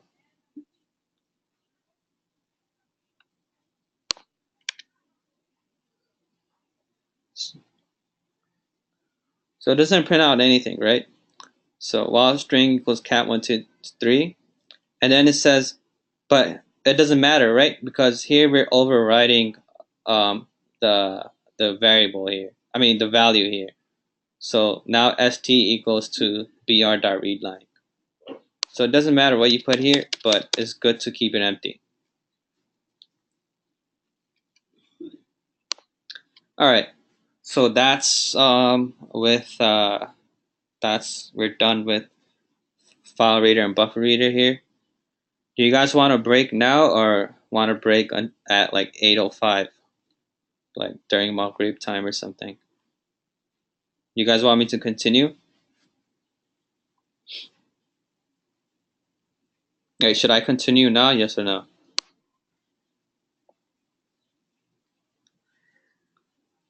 So can you repeat line 16? So line 16. So here, this is the while statement, right? So we're saying while we're initializing the string that I just created, and we're initializing it to whatever the line is. So st equals br.readline. So it would read Selenium 2017, right? So Selenium 2017 does not equal to null, right? That's actually a string. So then it would print out st, right? And what was st? St was Selenium 2017, right? So now it's gonna go back to this while loop, and it's gonna say st equals br.readline again. So it's gonna read the next line, right? And the next line it says July, August, September, right? And it says is July, August, September does not equal to null. That's true, right? So it's gonna print out st. St is gonna, which was this. Now it's gonna go back to the while loop. It's gonna say st equals br.readline, and it's gonna be stuff, and stuff does not equal to null yet, right? And then it's gonna print out stuff.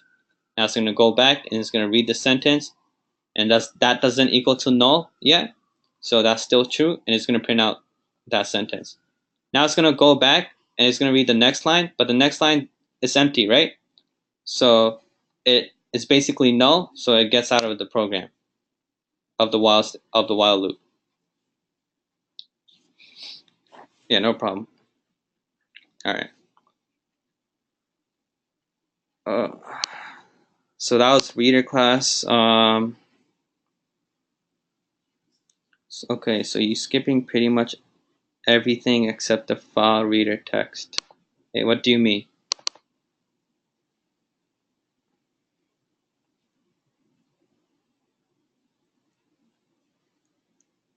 Here, I'm just assigning the string to whatever I get from my text file, right? So when I say br.readline, it's gonna give me this. So st is equals to this. So now I initialize st to Selenium 2017, right? And then it checks whether that does not equal to null, right? But obviously that doesn't equal to null, so it's true. So it's going to print out st. And where was st? St was initialized here as Selenium 2017, and that's why it would print out Selenium 2017.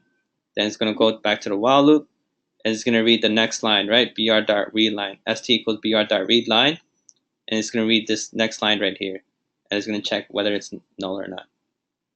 Yeah, I'm only printing out the string the string of each the string. I'm basically printing out the line of each text file. This is how you would read a text file. All right. Can you use for inside the while loop? Yes, you can if you want to, but since we're just trying to read something, we don't really need it. But I showed you how to use a for. No, yeah, you could use a for inside a while loop, but it's not needed, and I don't think it's like required for reading a line. File reader, can you use file reader inside the while loop? There's no point of using the file reader, right? Because the file reader was just used to help us instantiate the buffer reader object. So you see here, once we use buffer br equals new buffer reader fr, we don't deal with file reader no more. We're just dealing with buffer reader. Does that make sense?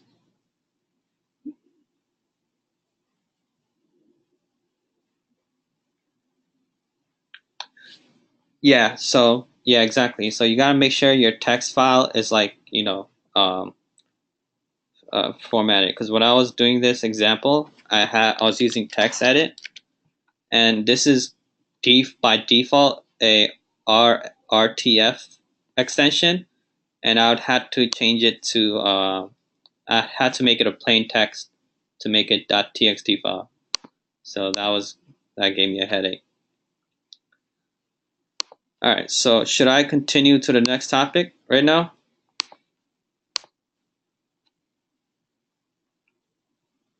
So we have wait, you guys want break time at 8:05, right? All right, so let me just continue on the next topic. Yeah, sure, no problem, Sukanta, I got you. All right, so the next thing we're trying to talk about are arrays, right?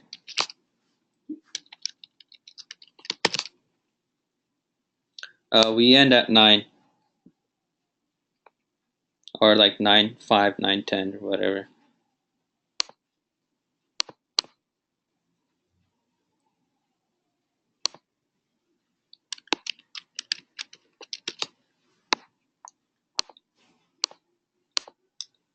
All right, so now let's talk about arrays, right? In week 1, we were talking about 2 different data types, right? Primitive and reference types. And what data type did array fall under?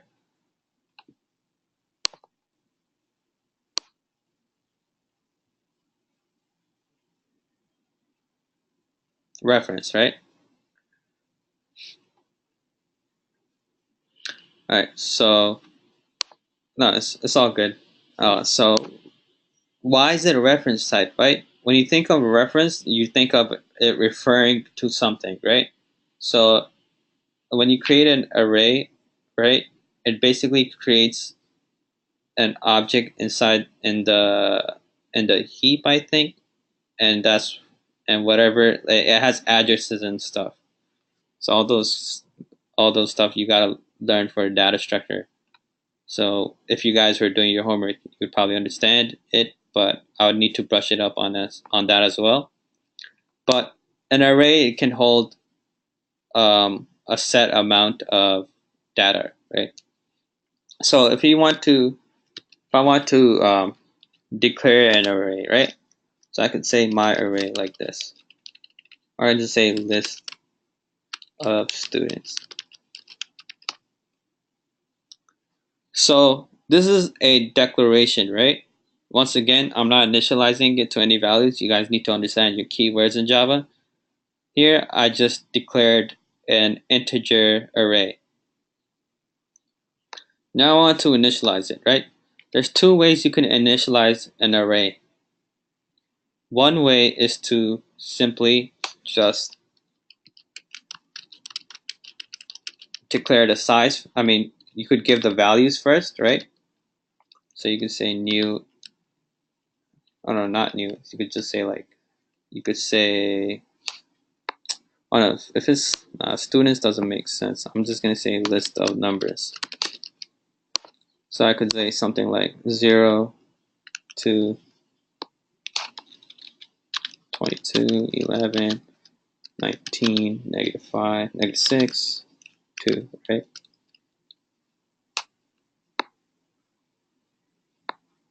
Say new.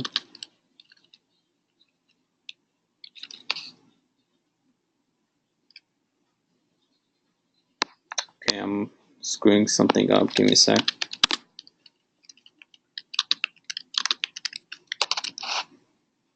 Okay, yeah. So here, this is one way of initializing an integer, right? So if I were to ask you guys how many values are stored inside this array, well, you guys tell me.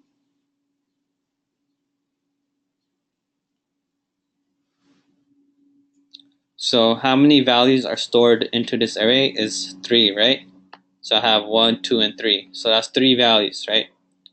But if I were to say give me the index of 1 in this array, what would you guys say? The index of 1 would be 2, right? Because an array, it reads from index 0. So if you have, okay, if you have 1027, let's say if you have 1020 some numbers in an array, initialized,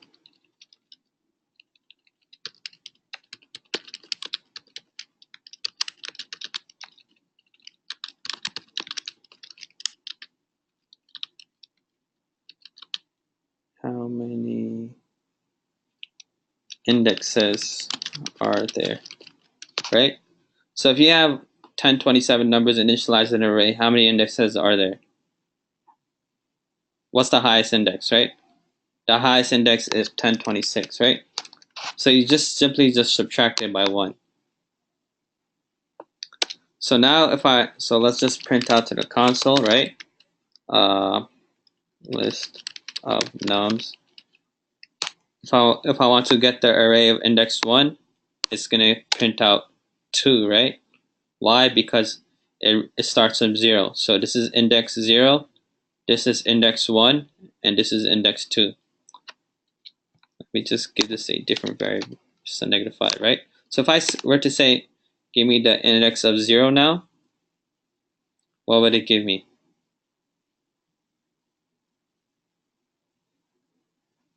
It would give me -5, right? Because this is index 0, this is index 1, and this is, no, this is index 0, this is index 1, and this is index 2. Alright, so that's one way of initializing an array. Another way of initializing an array is just say int plus new int, and you declare the size of the array right here. So I want to say 5. So here, I basically, this is like, this is similar to almost like creating an object, but why don't we use, what, do you guys see any imports on array class here? Yes or no?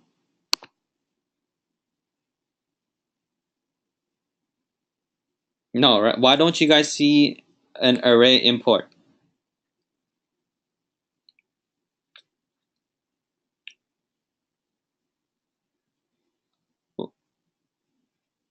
It is actually in the API, but what package does it belong to?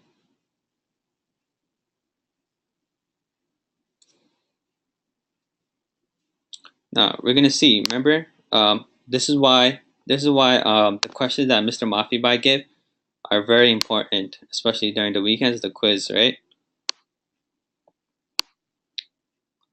So does everyone remember our java.lang language package? You guys remember that?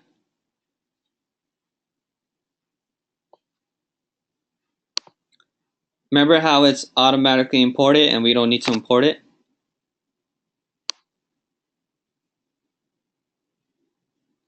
right?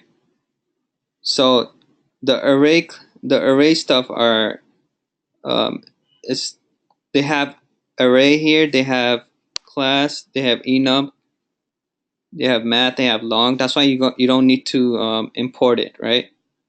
So it's reading from top alphabetical order. So abstract.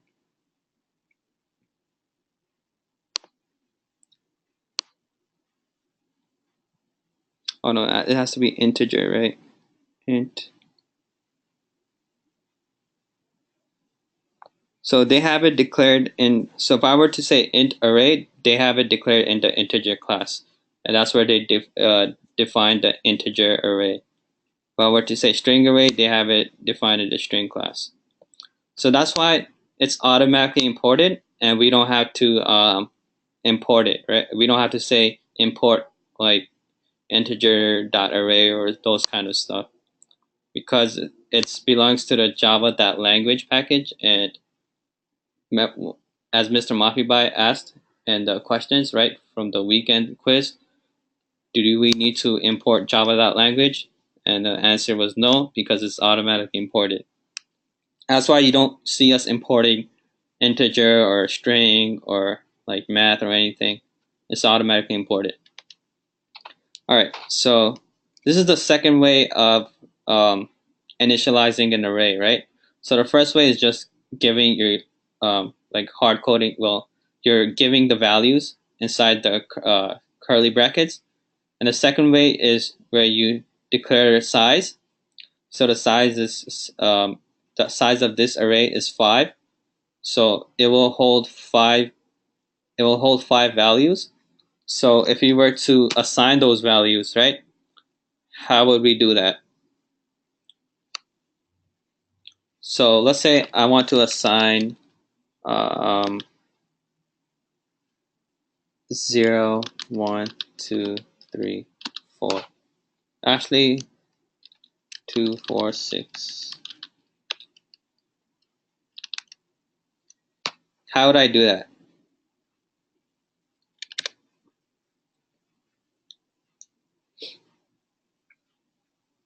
So one way is manually doing it, right? So the manual way of doing this is simply just type in, you just put the index and you assign it a value, right? Why do we start from 0 and not 1 again?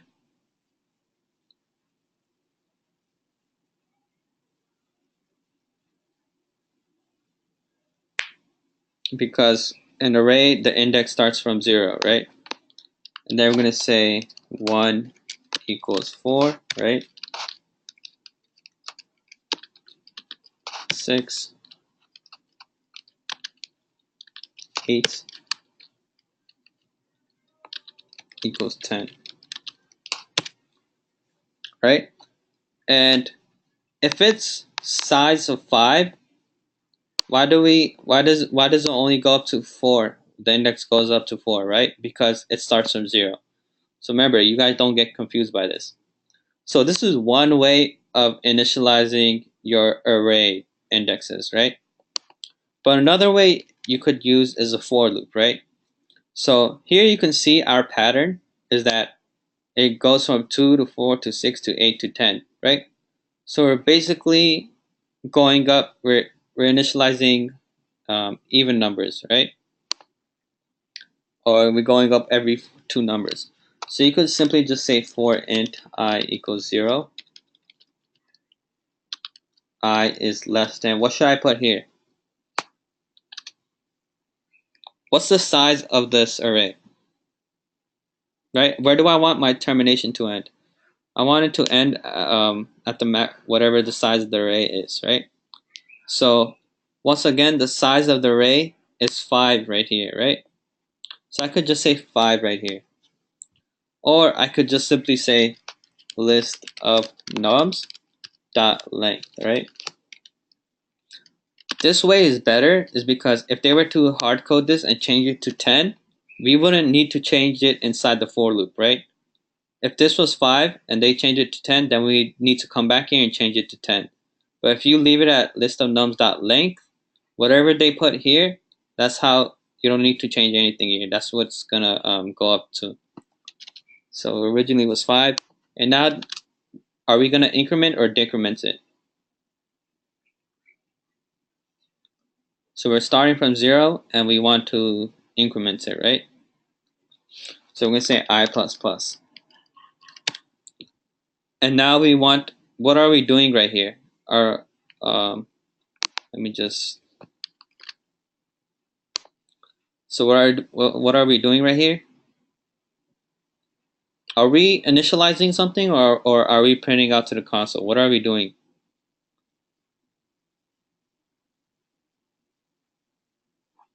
Let's say we didn't do this. We're using for loops. So what are we doing? We're initializing, right? So how would, here's the manual way of initializing, right? So how would you initialize something like this inside a for loop? So what would you say? You would say list of nums, right? And what index? So here you have index 0, 1, 2, 3, 4, right? So what would you put here? What index would you put?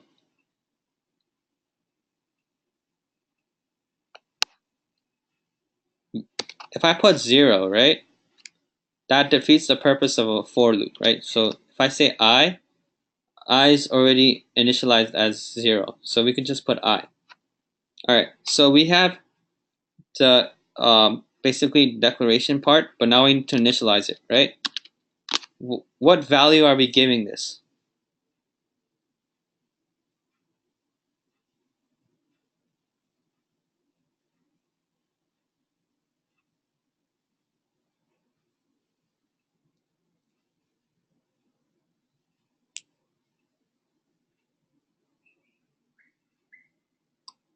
So here's the tricky part, right? So if we say 2, right, and we print this out. Oh wait, let me just say this out.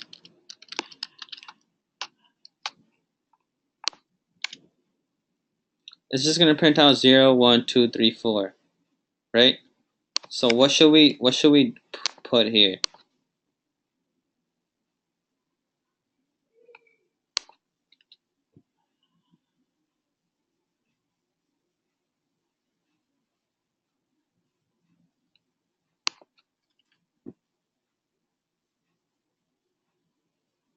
Five. So if you put 5 here, what's gonna happen?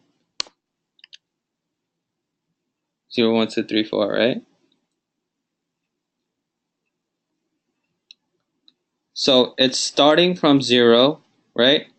And I is less than the length, right, which is 5, and I plus plus.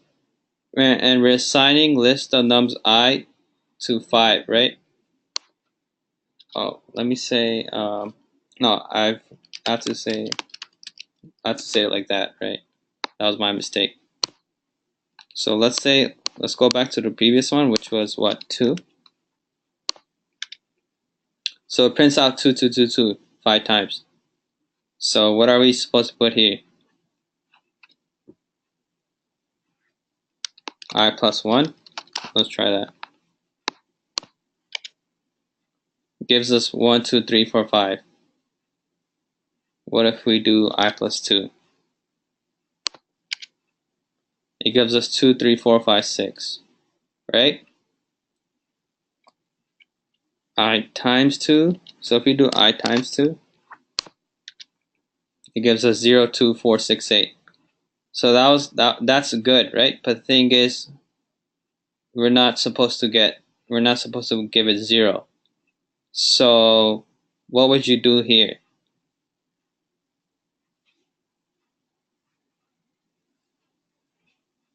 So here you could modify your code. So you could say, you could initialize it from 1, right? So if I initialize it from 1, what do I have to change now? I'd have to change so if I change it from 1, right? It gives me 2, 4, 6, 8. But it's not printing out 10. So what should I do? It's only printing out 4, right? So we should say +1 right here.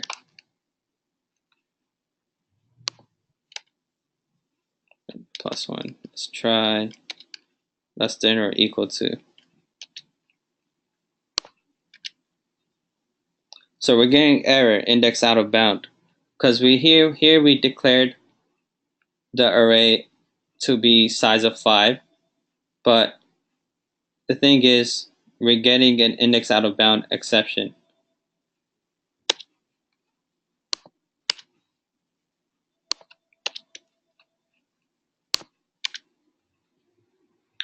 What if we do something like this?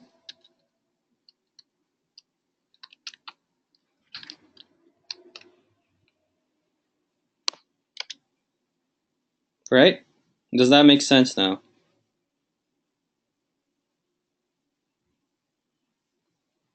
You guys see what I did here?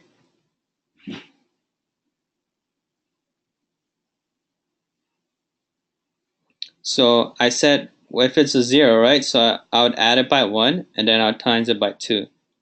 So so you guys gotta like play around with your code and see, like, you know, how you would make it work. So that's in my opinion, that's like the most challenging part of coding, right? Trying to find the correct algorithm, or trying to find the correct way of you could print out something. But you see, it's good that we went through a lot of trials, right?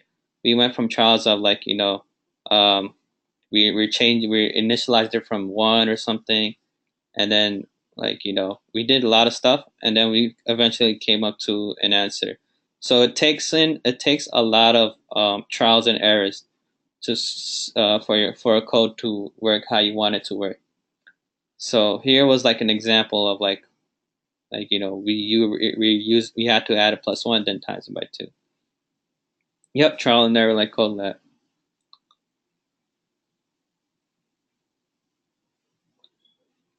Yeah, so 0 plus 1 equals 1, and then 1 times 2 equals 2. So it'd print out 2. All right.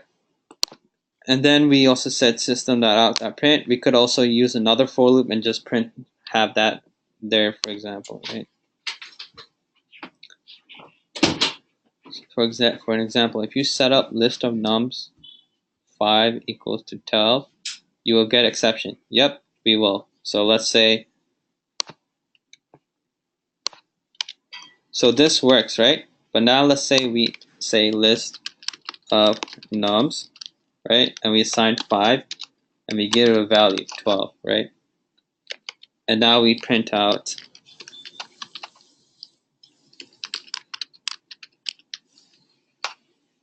So now we assigned the 5th index of this array to 12, and we're going to print it out. But we're going to get an error, right? It gives us an error right here. So it's because we declared a size of 5, but here we're initializing something that's bigger than the array, right? So you can't do that. Can you use try catch method to avoid exception if you set up? Yeah, you could use. So here I'm getting an out of bound exception, so you could throw like you could throw or use try catch, but I forgot which exception to use. I think it's this one, but I never use the try and catch on this. Alright, so it's 8:05. We're gonna take like a 10-minute or 15-minute break. Up to you guys.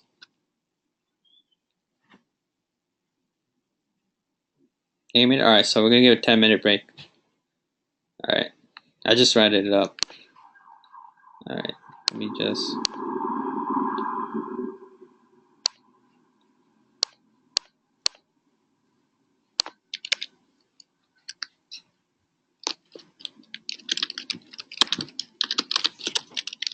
be back.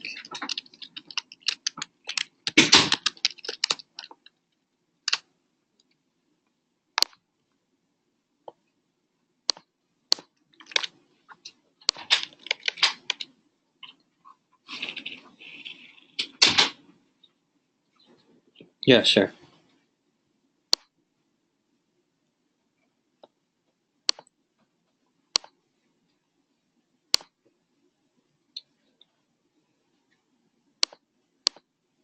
Hello? Can I see? Can you Yeah, hear me? yeah, yeah. Hello? Yeah, Okay, yeah. okay, I'm going to show you. Once we start.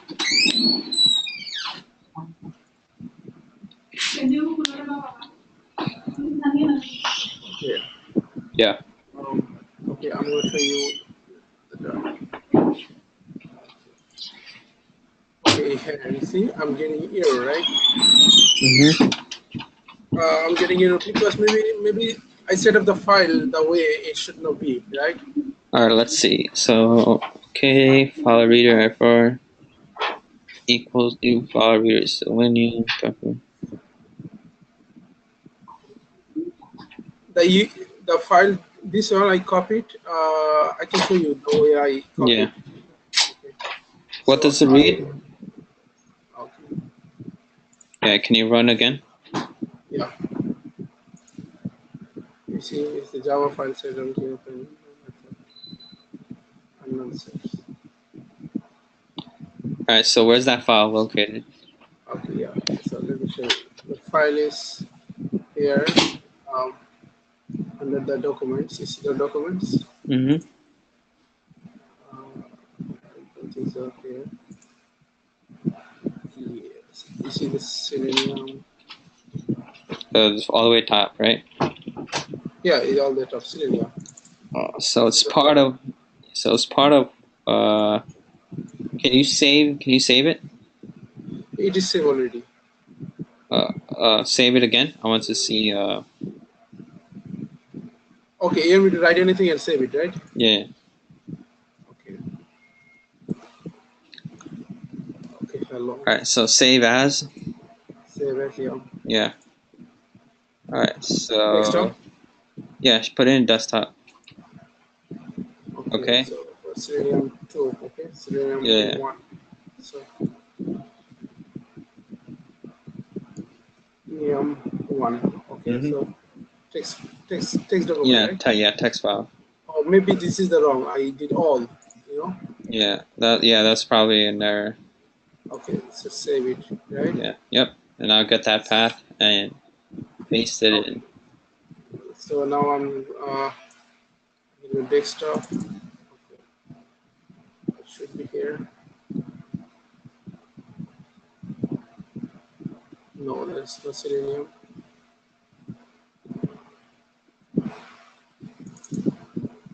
There's no Selenium. Yeah. How did Yeah. it work? That's weird. Go back to Selenium, the other one. Yeah. Okay. You will save again. Yeah. Save it. Save as again. Save as Selenium. So It's in it's local C uh drive. yeah. C drive and then no and then go from. Oh, you were in documents before. You were in desktop. Yeah. Go to desktop now. Yeah. Okay. And now you can save it. Now, Yeah. now save it. Save. Selenium. Yeah. Selenium. So go to There. this There it is. Selenium. Yep. Okay, I'll have it. Let's go to properties.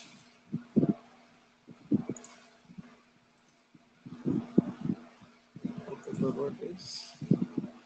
I'll copy it, right? Mm-hmm. No, even the C. Even the C part. Oh, see, that's why. Yeah. That's why. That's why I was getting here, Yeah. right? It's copy. See if you can you open a command prompt again? Yeah, sure. Yeah, So, CMD, and just paste your text file in there and see if it works. like this. Yeah, Oh, yeah. sorry. So hey, You see paste it. now, No. Yeah, just paste Selenium. it. No. Just paste it. Just paste it. Yeah. So when you paste it, that's the path you get. So that's the path you. Okay, so that's the same thing as right clicking properties and getting path. All right. So Okay, yeah. copying that. Yeah, and paste it. Paste it inside the program. See. Okay. Now I'm going to. Yeah. And paste it here. You see, I did. Oh Oh, my gosh. Control. Control Z. Yeah. You see, I didn't put here C. That's why I was getting Yeah. error. You're also missing the file name as well. So you have to say // again, and then type in selenium2.txt. Yeah, Selenium, it should be lower layer first. No, yeah, that doesn't matter. But at the end, you're missing the other extension. Where? Where exactly? All right. Wait, first correct that. You're missing an S in file reader. Yeah. Yeah. So you see in line 10. Line 10, yeah. Yeah. After desktop, you don't have Selenium 2. You need to say // selenium2.txt after desktop. Upper desktop, right? Yeah. Okay. Before. Slash. No, inside the string. Inside the string. So this change. Yeah. So it's those back. Slash. Yeah. The backward slash. Backward slash. Yeah. // and then you have to write the name of your file. Yeah. Selenium 2, right? Yeah. .txt. Make sure you give the extension. And it should work. Yeah, it should work. Hopefully. Let's run, save it. There Yeah, you go. thank you. Yeah, no problem. Thank you so much. Yeah, so next time, don't forget, remember to include your file name. I think that was like the main. That was, and also I didn't copy the C. Yeah. Thank you. Thank you. Yeah, no problem.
All right. Hello? Can you guys hear me?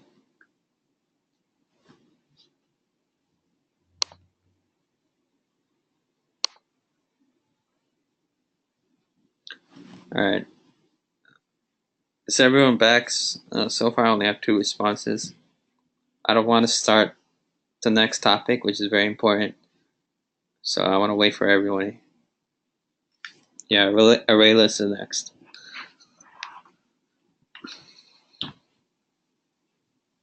And if you understand everything from after today's mentoring, then you guys should be caught up.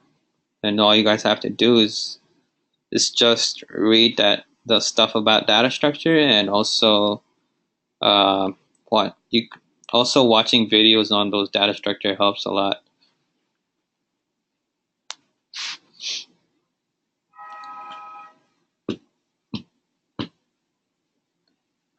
All right, so I'm just gonna wait 1 more minute.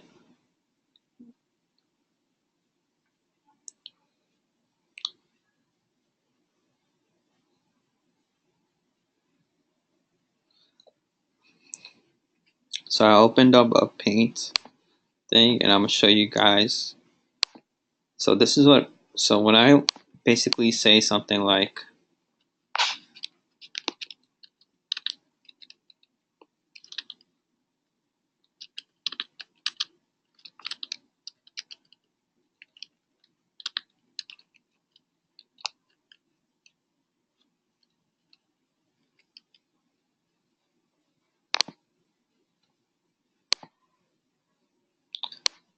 So when I declare, when I create an array of int size 5, that's basically saying I created a block of 5 slots, right?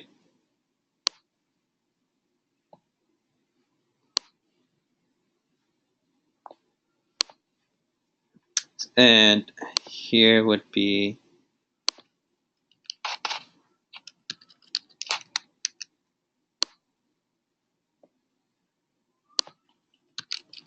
two.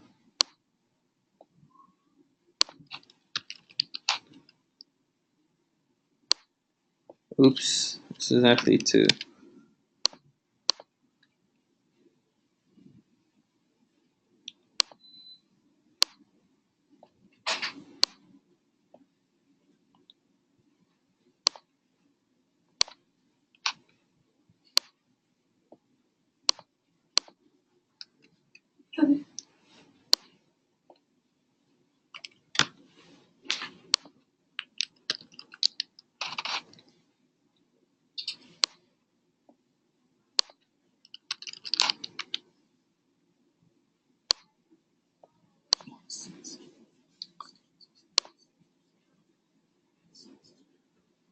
And let's say I initialize the array, right? I say this is -5, this is 121, this is 11, this is 37, this is 51, right? So here I initialize this int array to be size of 5, and then you could say here I then initialized different numbers to each index. Okay, so let's say I have -5, 121, 11, 37, 51, right? So this is an example of a basic array. So you see here that I have 5 values. I have 1, 2, 3, 4, 5. So it's size of 5, right? But the index, it's the highest index it goes up to is index 4, because it starts from index 0. So if I were to say, give me the value of index 3, what would you guys say? Index 3, which is right here, is 37, right? And if I were to tell you guys what index is -5 in, so then you guys would see -5 and it would say index 0. So that's what an array is.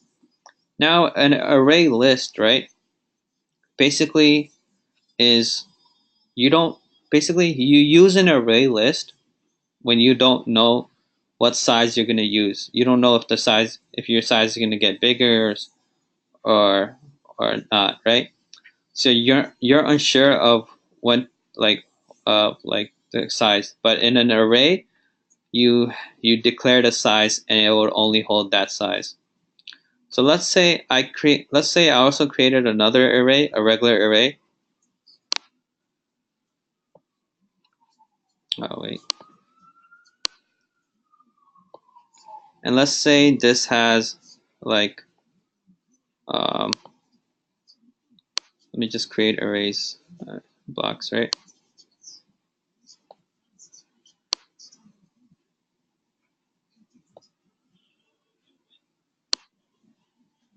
Right, and so on, right? Up to like all the way right here. And I could say like 76 more indexes later. Right. So let's say I created an array of size like 80, right? So this is an array of size 80. But let's say I only fill up like uh, um, 3 of them right here, or 4, right? And I don't use anything else. I don't fill up the other indexes. So right now, I'm only occupying 4 space, like 4 slots in this array. And the rest of the slots in this array, basically the 74 slots are basically empty, right? They're by default they're 0. But but this is bad. This is bad, right? Why is this bad? If I'm not occupying the other slots, the other indexes of this array, and I created an array of size 80, and I'm only using 4, what's bad about that? Yep, exactly. It's a waste of space and memory. That's why if you're unsure on what size to use, you want to use an array list. Exactly, Anand. It's not efficient. So now when we're talking about array list, it's basically it, you you start with like size, but if you want to, if you're adding in more stuff, it's gonna copy that array, and it's gonna double it, and it's gonna just hold the values of how much you fill. I can't explain it in words, but just know that it grows dynamically, right? So that's a common interview question. What's the difference between an array and an array list? An array, you have a set size, and then an array list, it's dynamic, right? If you understand the concept between those two, then learning array lists should be pretty easy then. Now let's go back to our code. And I'm going to create a new package called ArrayList.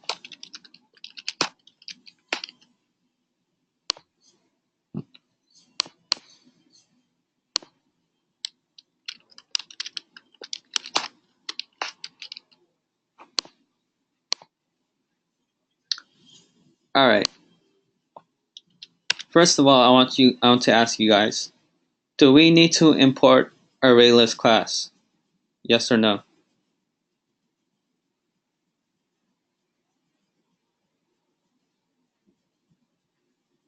We do, right? We need to import this. It's not part of the java.lang class, right? So let's say we're trying to create an object, right? So you could, once again, we could look at the java.api, right?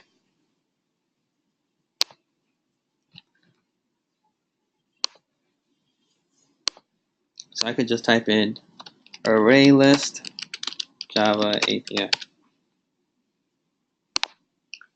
And here's the class ArrayList, right? And it takes in, you see it's the letter E, right? This basically, I forgot the exact word for this. I'm trying to think of the word. But this E, it basically can be integer, string, double, uh, like float. It can hold any data types. So that's why it says the E right there. I'm just brain farted right now.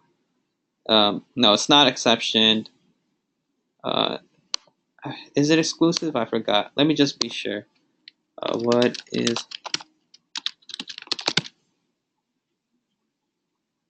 Yeah, it's generic. There you go. It's generic. So, oh yeah, Mr. Mafi didn't teach stuff about generic. So that's, I don't know if he taught it last batch. I don't think he did. He did mention about it, but it's very important to understand generic. So here, if you look inside this class, wait, that's not it.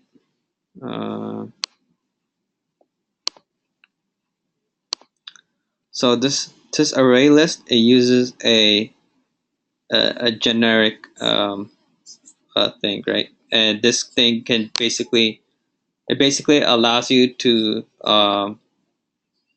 it's basically flexibility, right? If you just define it as this, whatever you put the E can be an integer, double, string, whatever you name it, and it could be an object as well. All right, so now let's look at the class, right? So let's look at the constructor. It takes in a default constructor. It takes in a constructor that takes in a collection, right? Which extends something. You guys don't need to worry about that. It also takes in an integer which has initial capacity, right? And these are the methods here.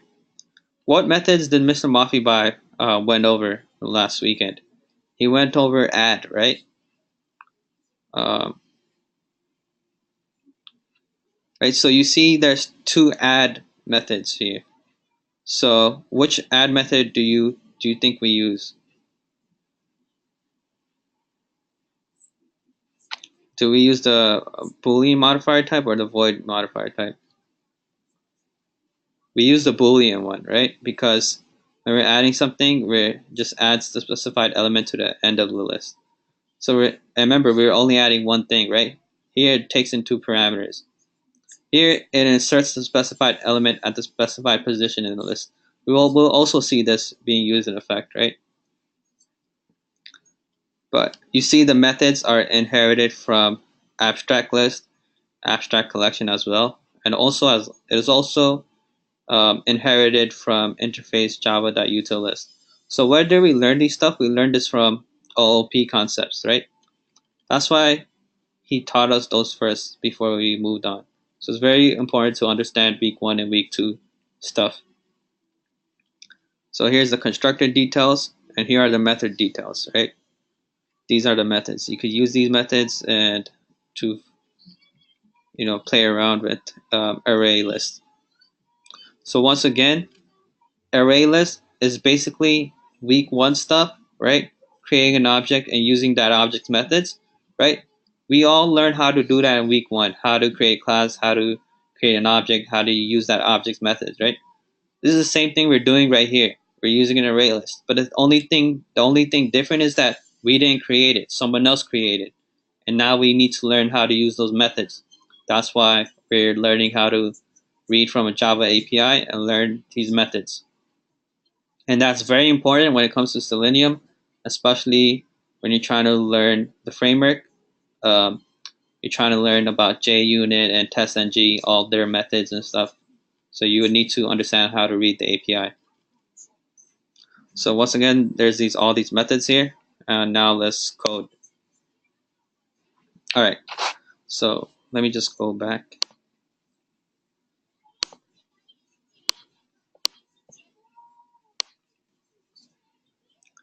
All right. So you see, it's a class, right? Array list, and then it has those that less than and greater than sign, right?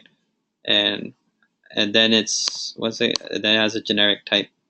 So that's how that's what we're gonna use to create our array list object. So we could look back and we could see that this class array list. So how do we create an object? We call out that class first, right? So array list, and then you see that it has the less than greater than sign, whatever. But let's create an array list of integers, right? So we say integers. Let's call this number of studs, right? And then say equals new array list of integers, right? But then remember that I see a lot of people making this mistake, is that we're calling on the default constructor here, right? So you're gonna want to add in that parentheses right here. So now we get an error. We have to import array list dot, right? We have to import this. Oh, so it's not integer, it's integer, right? Yeah. There you go. All right. So here we created an array list object called number of students, right?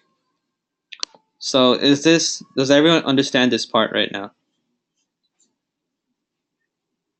If you guys understood this part, the rest is easy, right? We just gotta use the methods. How do we use the methods? We call on the object's name, dot, and here we have access to all the methods, right? It's basically the stuff we learned from week 1. So now if we want to add, there's this method in this class that adds a value, whatever, to the end of your array list. So here we're gonna use this, and let's add 15, right? Let's Let's add like four more numbers. So I'm gonna say 25 for this. I could say negative 15 for that. I could say 88 for that. Say 11. Can I put John right here? Why is it giving me an error? Because it's an integer array list, right? So you gotta be careful what values you're passing in. It has to be consistent. All right. So remember how in an array class we initialize the value by getting the index and then we assign the value? Here we're just adding a number to the list, right? So if I added 15, that goes to the end of my array list. If I added 25, that goes behind 15, right? So now 25 is the last one in the list. If I add negative 15, now negative 15 goes behind the back of the line, right? So negative 15 is the last one in the list. What is the difference between int and integer?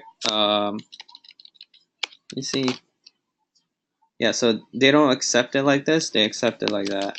So whoever created this, don't yell at me, yell at them. But I'm assuming they had like issues with like overriding or something, so that's why they have to give this. They have to give it a name like that. All right. So now, so we know how to add something to an array list, right? What about how would you print out something to the console? How would you print out the value of an array list? Let's say I want to, yeah. So what would you guys print? How would you guys print out something?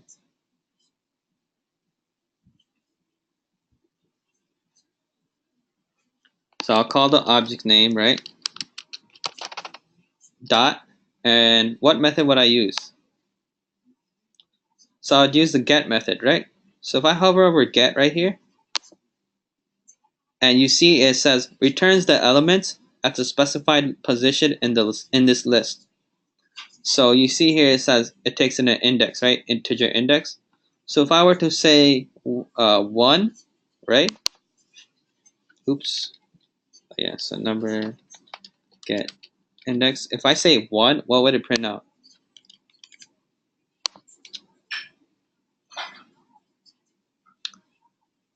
It should print out this, right? Remember how an array and array list, they start from index 0. So this is index 0. This is index 1, blah, blah, blah. And this is index 4. 0, 1, 2, 3, 4. Yep. So if I were to run this, it would print out 25. All right. So that's basic initialization and then retrieving data, right? Now let's say let's use a for loop to give it values. Let's give it random numbers.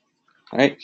So let's create. We're gonna use this same object name, and we're gonna give it 10 random values. So once again, if I want to use random, what do I have to do? Yeah, exactly, Machine. You don't have to declare the fixed number. But remember, here, well, if you look back to the array list, it also takes in a capacity, right? It constructs an empty list with a specified initial capacity. So if I were to come here and say something like 5, it would say the initial capacity, it would hold 5. But if I added more than 5, it would change. It's not going to be 5 no more. It's going to be whatever I have so much. That's why we use the default constructor, because we don't know we don't know how much we're going to have inside the array list. All right. So let's say I want to initialize 10 different random random numbers inside my array list. So I'm going to use a for loop, right? But if I'm dealing with random numbers, what class do I have to use? We went over this last weekend, right? I went over this last week, and Mr. Mafibai introduced it in the weekend batch. So that's why it's very important. You guys need to learn about more classes. So if we're dealing with random numbers, we're going to use the random class, right? Name speaks for itself. So once again, how do we use a class? We need to create an object in the class. Basic week 1 stuff, the stuff we learned from week 1. So random, I could say rand equals new random. Right, this is basically like creating an object. You just need to know what class you're going to use. So I know that if I'm dealing with random numbers, I'm going to use my random class.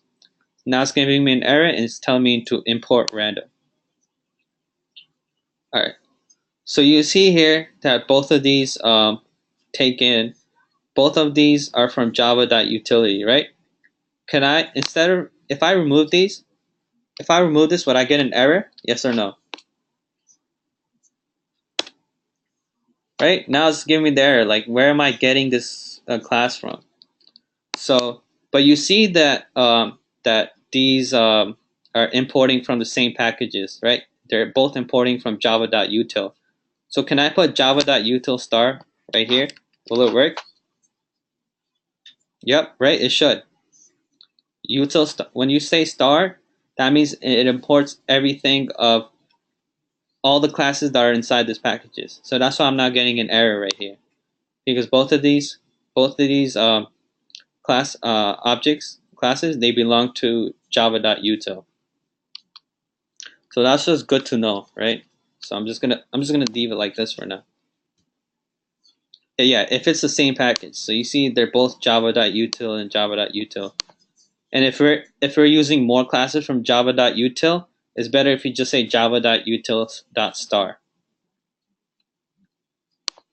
All right. So now we have a random object, right? We have a random object. Import java.util. Let me see. Yeah, it gives an error, right? You need to specify a class, right? But when you say dot star, that specifies all the classes. Yeah, that will work. That will work as well. You don't need to say import ArrayLists or random because they're part of the class already. But I'm just going to leave it like this for now. All right, so we created a random object, right? So remember basic week 1 stuff, right? If we create an object or class, we're allowed to use the methods. So let's check out the methods of random. So I say rand dot. You see all these methods right here. And these all produce a random value.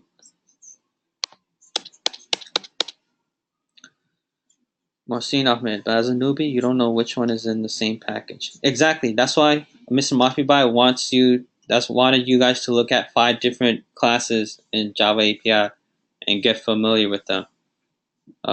If I were doing this program from scratch and I had no idea on a random class, I wouldn't know. But that's why you need to experiment and teach yourself and stuff. All right, so now I create a random object. I'm allowed to use the random methods. So now let me create the for loop, and I want to assign 10 different random numbers to and store them into my array list. So what should I put right here? If I want to store 10 different random numbers into my array list, what should I put?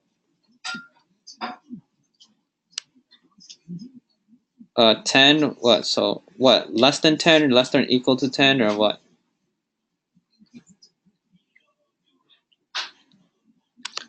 If we use length, what is the length, right? First of all, ArrayList it doesn't have the method length, right? It has size.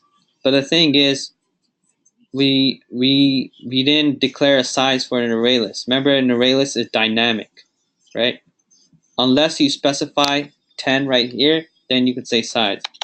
But we don't know how much we're putting in right now, so we're not gonna use dot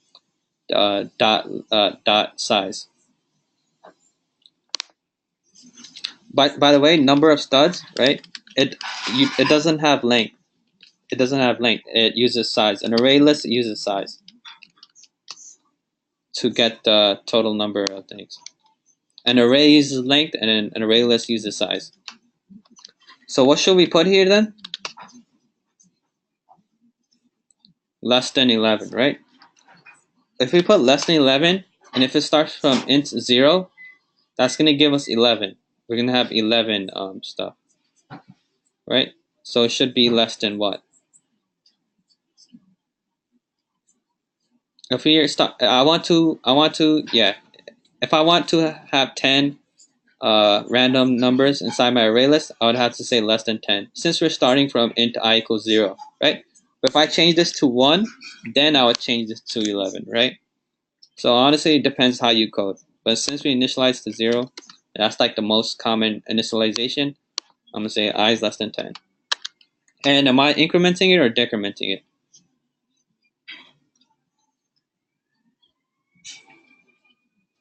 I plus plus. So Machine said, so don't you have to mention that you want 10 random numbers? Yeah, exactly. But where are we supposed to mention it? We're supposed to mention it inside the for loop, right? If we mention it outside the for loop, then it's not gonna work. So inside the for loop, we're gonna assign a random number. Now, but the thing is, now we're gonna say I. So we're gonna say what are we gonna do here now? So Zamanama said, but we are taking only random number. Why do we need to use I plus 6? Wait, what do you mean I plus 6? I plus plus.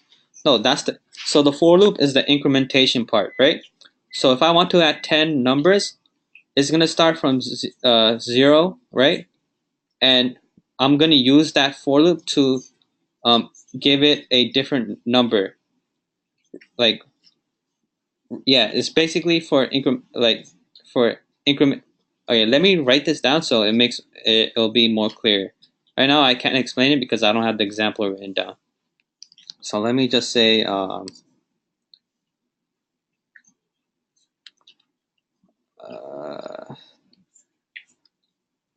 number of students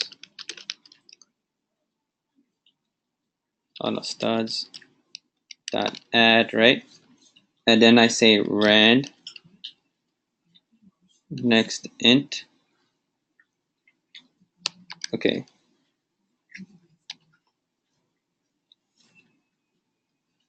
Yeah, rand dot next int.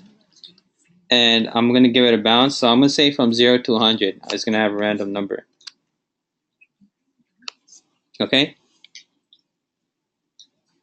So what this is basically doing, Zaman, is that right now, this for loop, it starts from I equals 0, right? And it checks if I is less than 10. And that's true, right? So now I'm adding a random number from 0 to 100 into my list.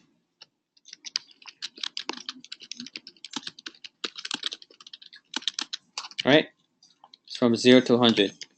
And then once this happens, it's going to increment I plus plus. Now I equals to 1. And now it says if 1 is less than 10. So the purpose of the for loop is that it's giving me the purpose to initialize 10 different random numbers into the list. It's helping me initialize 10 different random variables to the list. So start from 0 and less than 10, right? So 0, 1, 2, 3, 4, 5, 6, 7, 8, 9. That's basically 10 slots. And that's helping me initialize those random values inside the array list. So this is used to increment the index of the array list. Exactly. So we're incrementing the array list to give us assign the value of thing. It depends how you're programming, but for our specific purpose, we're just trying to initialize it. Okay. So now let's system.out it. And how would we retrieve the information?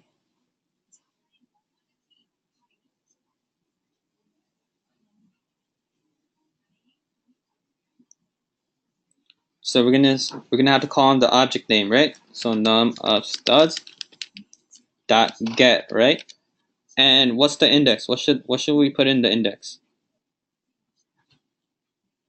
If we put 0, it's just gonna print out the value of 0 for every loop. So we have to say I.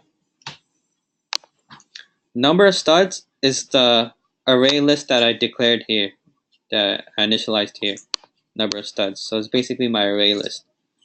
So this for loop is basically from int I, which is 0. So from 0 all the way to less than 10. For each number, adding for each incrementation, I'm adding a random value from 0 to 100 into my number of students array list.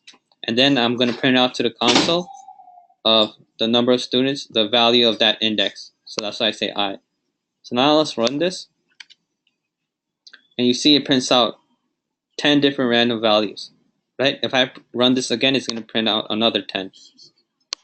Another 10 random numbers, another 10 random numbers. So does that make sense now?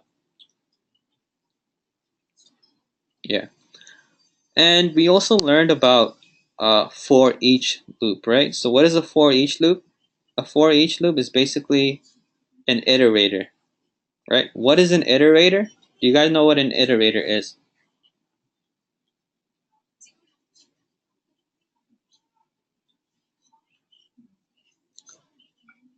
Yeah, you could system that out to print random numbers. It's all up to you how you want to program your code. But for our specific purpose is that we just want to initialize 10 random numbers and then we print out the random number of I. So what this basically is doing is that, so a for loop, it checks, so here we initialize I equals 0, so I is now 0, right? And then we check if the condition is true or false. Is I less than 10? Is that true or false? True, right? So if it's true, it's gonna go inside, it's gonna do the method body here. So here we say adds a random value from 0 to 100 to array list, right? That's what that's what that code is doing. And this code, it prints out the value of index I in the array list. And so if this is true, it's going to do this, right? And then once this method body is done, it's going to come here. It's going to say I++, right? And what does I equal to now? I equals to 1. So now it comes here, it says is 1 less than 10, which is true. Now it's going to print out this, right? And it's going to get 1. It's going to get number of students dot get 1. And what was done? 1? 1 was number of students dot add random x next int from 0 to 100. So that's what it's basically doing. It's looping, right? All right. So now let's say we didn't print it out, right? So if we were to run this, we're not going to get anything, right? Because we're not printing out anything to the console,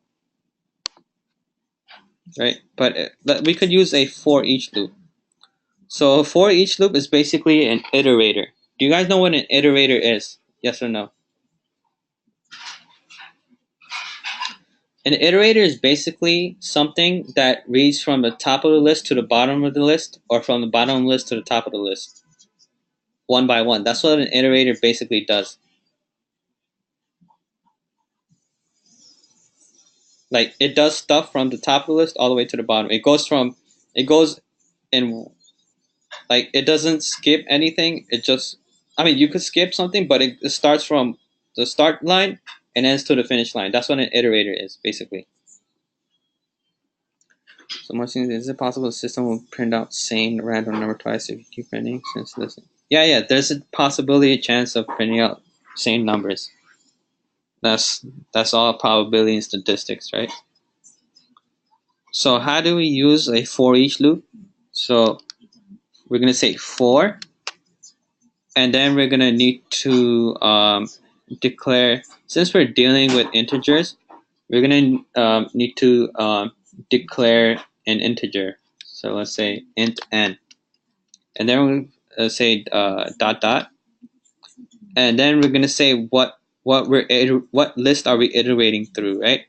And our list name is number of students, so we're gonna say number of students. Oh wait, studs, right? And now, what do you want to do in this for each loop? Let's say we want to print out the value.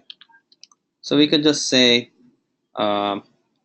number, so num of studs, right? Get n, and you see I have my system.out commented here, so it's not going to use it. We're going to use this one right here. So it says index is 79, size is 10. What's the problem here?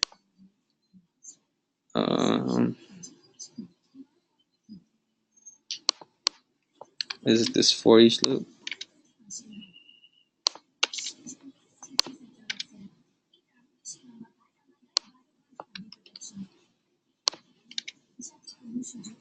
Okay, so because this is random numbers.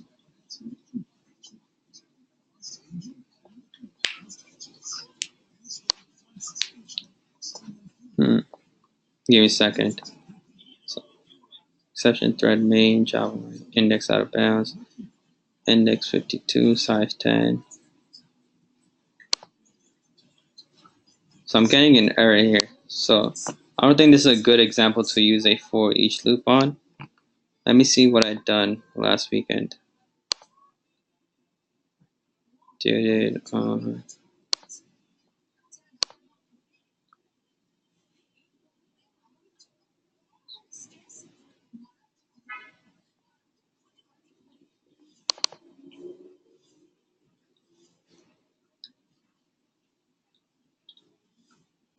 oh yeah. Hold on.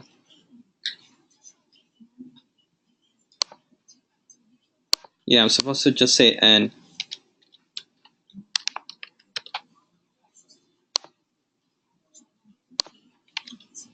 There you go. So let me just comment this out. So yeah, that was a rookie mistake of me. So what I had before was that I was going to the value of that index. I was saying like get number of students dot get, but the thing is that we've initialized it inside this for loop, and once it's initialized, the values are already set, and all we have to do is just print out n, and n is basically the integer that we declared here, and this n is basically iterating from the top, from the beginning of the list all the way to the end of the list. So when we print out n, it's going to print out whatever's in the beginning of the list, and then it's going to go to n plus plus, and it's going to print out the next one, and it's going to print out the next one as well. So do you guys know the difference between a for loop and a for each loop now?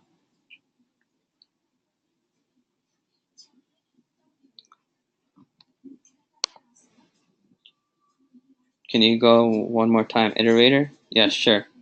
So this for each loop is basically an iterator, right? And it basically, when the word iterates, it basically means that you're starting from start to finish. You're going through everything from start to finish. That's what an iterator basically is. So an iterator of this array list, what this is doing is basically printing out n, which is basically printing out every number that's in the list. So we say for int n, which we declared here, and we're iterating through number of studs, which is the array list that we created, right? And then we initialized it. So we're printing out to the console. We're printing out to the console n, right? So n would be 0. When you run this, it would be 0 first. And what's at the zero index of number of students? It would print out n. and then it goes plus plus plus plus, and then plus plus until the last one. So do we use iterator only for array list? No, you could use it for list as well. So if this was a list, right, you would have to say iterator something. I forgot. I have a screenshot of it though. I remember I took a screenshot from Mr. Mafi. So here you see Mr. Mafi, but he's using iterator, right? But he's using a list type, string list, with a new array list, right? A string, and then he just adds these strings right here, and then he uses an iterator, right? So he says iterator it equals list dot list iterator, and then he uses a while loop. While it has next, the has next method is meaning that there's like a string method. Like if there's a string method after, it would print out it dot next. So that's what basically an iterator is. This is one example of iterator, and the for each loop is another example of an iterator.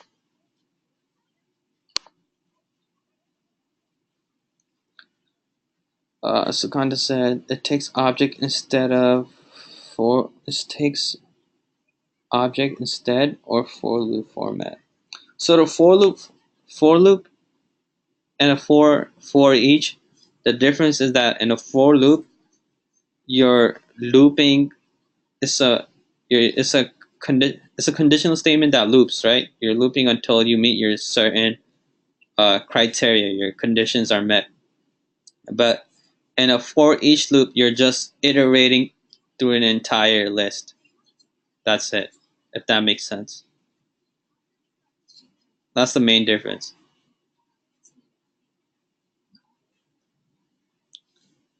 All right. So, any more questions? If not, I'm gonna upload this to GitHub right now.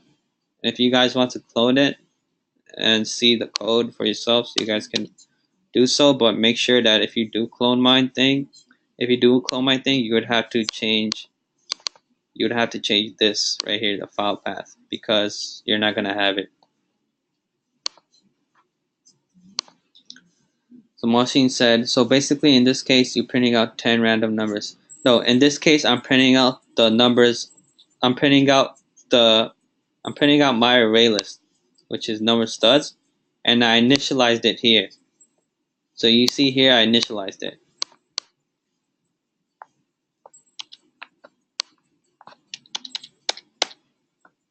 In this for loop, I initialized 10 random numbers inside my list. And in this for each loop, getting those values.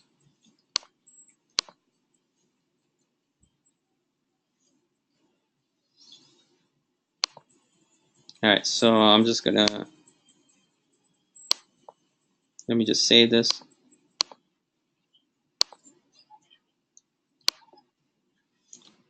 No problem.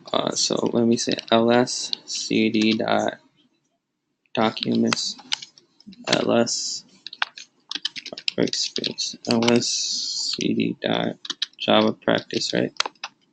Ls. Okay, so what was it? Help me out with the git commands. You guys should know too as well. So what do we do here? So once we're inside our project, what do we type in?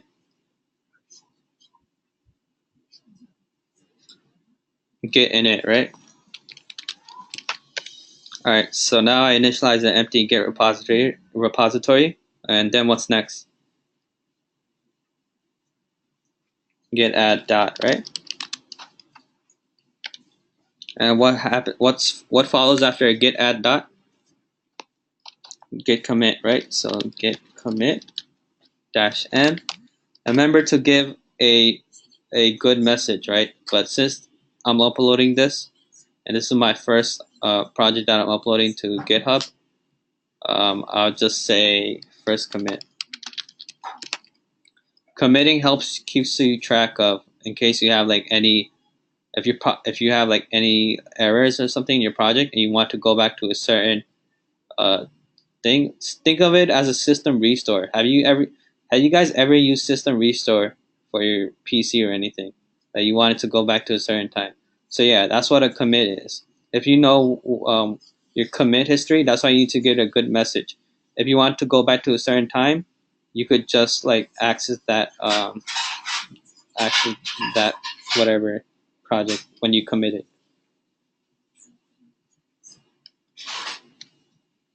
So when I commit, you see these are the files that I created. When you create something, it basically says 15 files changed. That's basically the same thing as like 15 files created and stuff. I forgot how to access the commit stuff, but there's tutorials on it, but I forgot how to do it. All right, so now what? What's next right now? So Muhammad Alam said, "Fahim, can I use same commands in Windows?" Yes, the same thing. So git remote add origin URL, right? So now we need to get our URL. So let me just GitHub. Make sure you guys are uploading stuff to GitHub, right? Because you don't when you get into work, you don't want to have an empty GitHub. Just steal other people's work and just upload it if you can. Just make it look professional or something.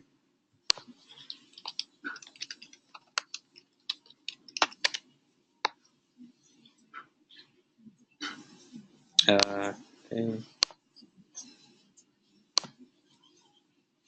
And I'm gonna create this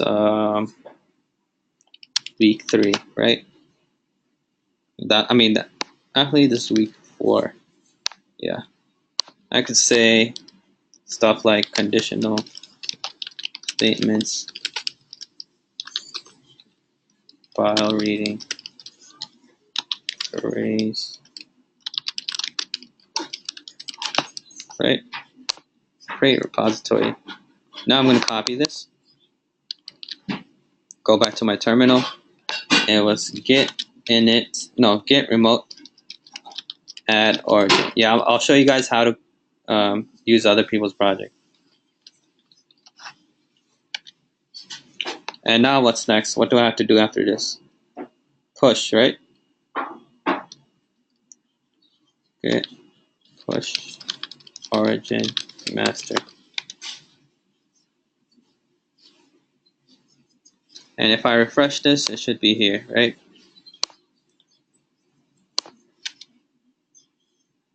All right, so if you guys want to clone this, I'm gonna paste my link right here. Oops. So all you guys have to do is just click on that link and then just click on clone download right here and just copy and paste this link. Make sure you copy it, and then make sure you want to go to a directory where your projects are saved. So that's like a common mistake I see people when they're cloning. So right now I'm gonna go to my Fahim account, ls. So I want to go to documents, right? ls. So I want to go to my workspace. That's where all my projects are saved. So ls. So go ls until you see your projects, right? So basically your workspace. And then that's where you're going to say git clone and then the URL, basically. And then you're going to press enter and it's going to clone it for you guys. But I'm not going to clone my own stuff since I already have it.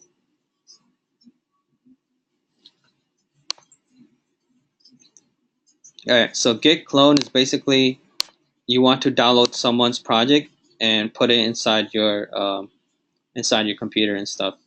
So once again, you just go to that person's URL, you click on clone or download, and you're going to copy this. You're going to copy it, and then you're going to go to your terminal or git bash, and then you're going to have to go back to your directory where your projects are saved. So when you type in ls, you're going to see all your projects. So my projects, I only have Java Practice, Mr. Mafi's project, and another project called Mentoring. So until you see all this project, you're going to type in git clone, and then you're going to paste in the URL.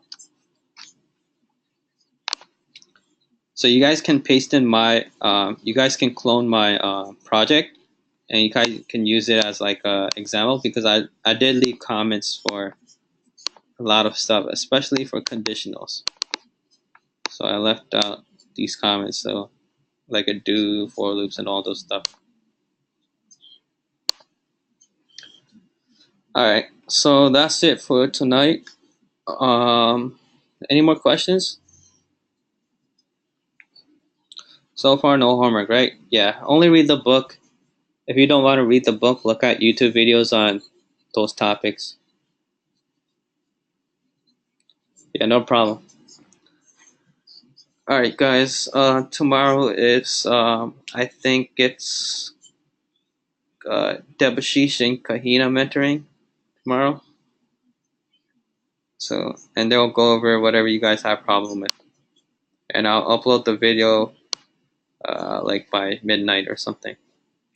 All right, guys. See you tomorrow. That's it for tonight. Peace.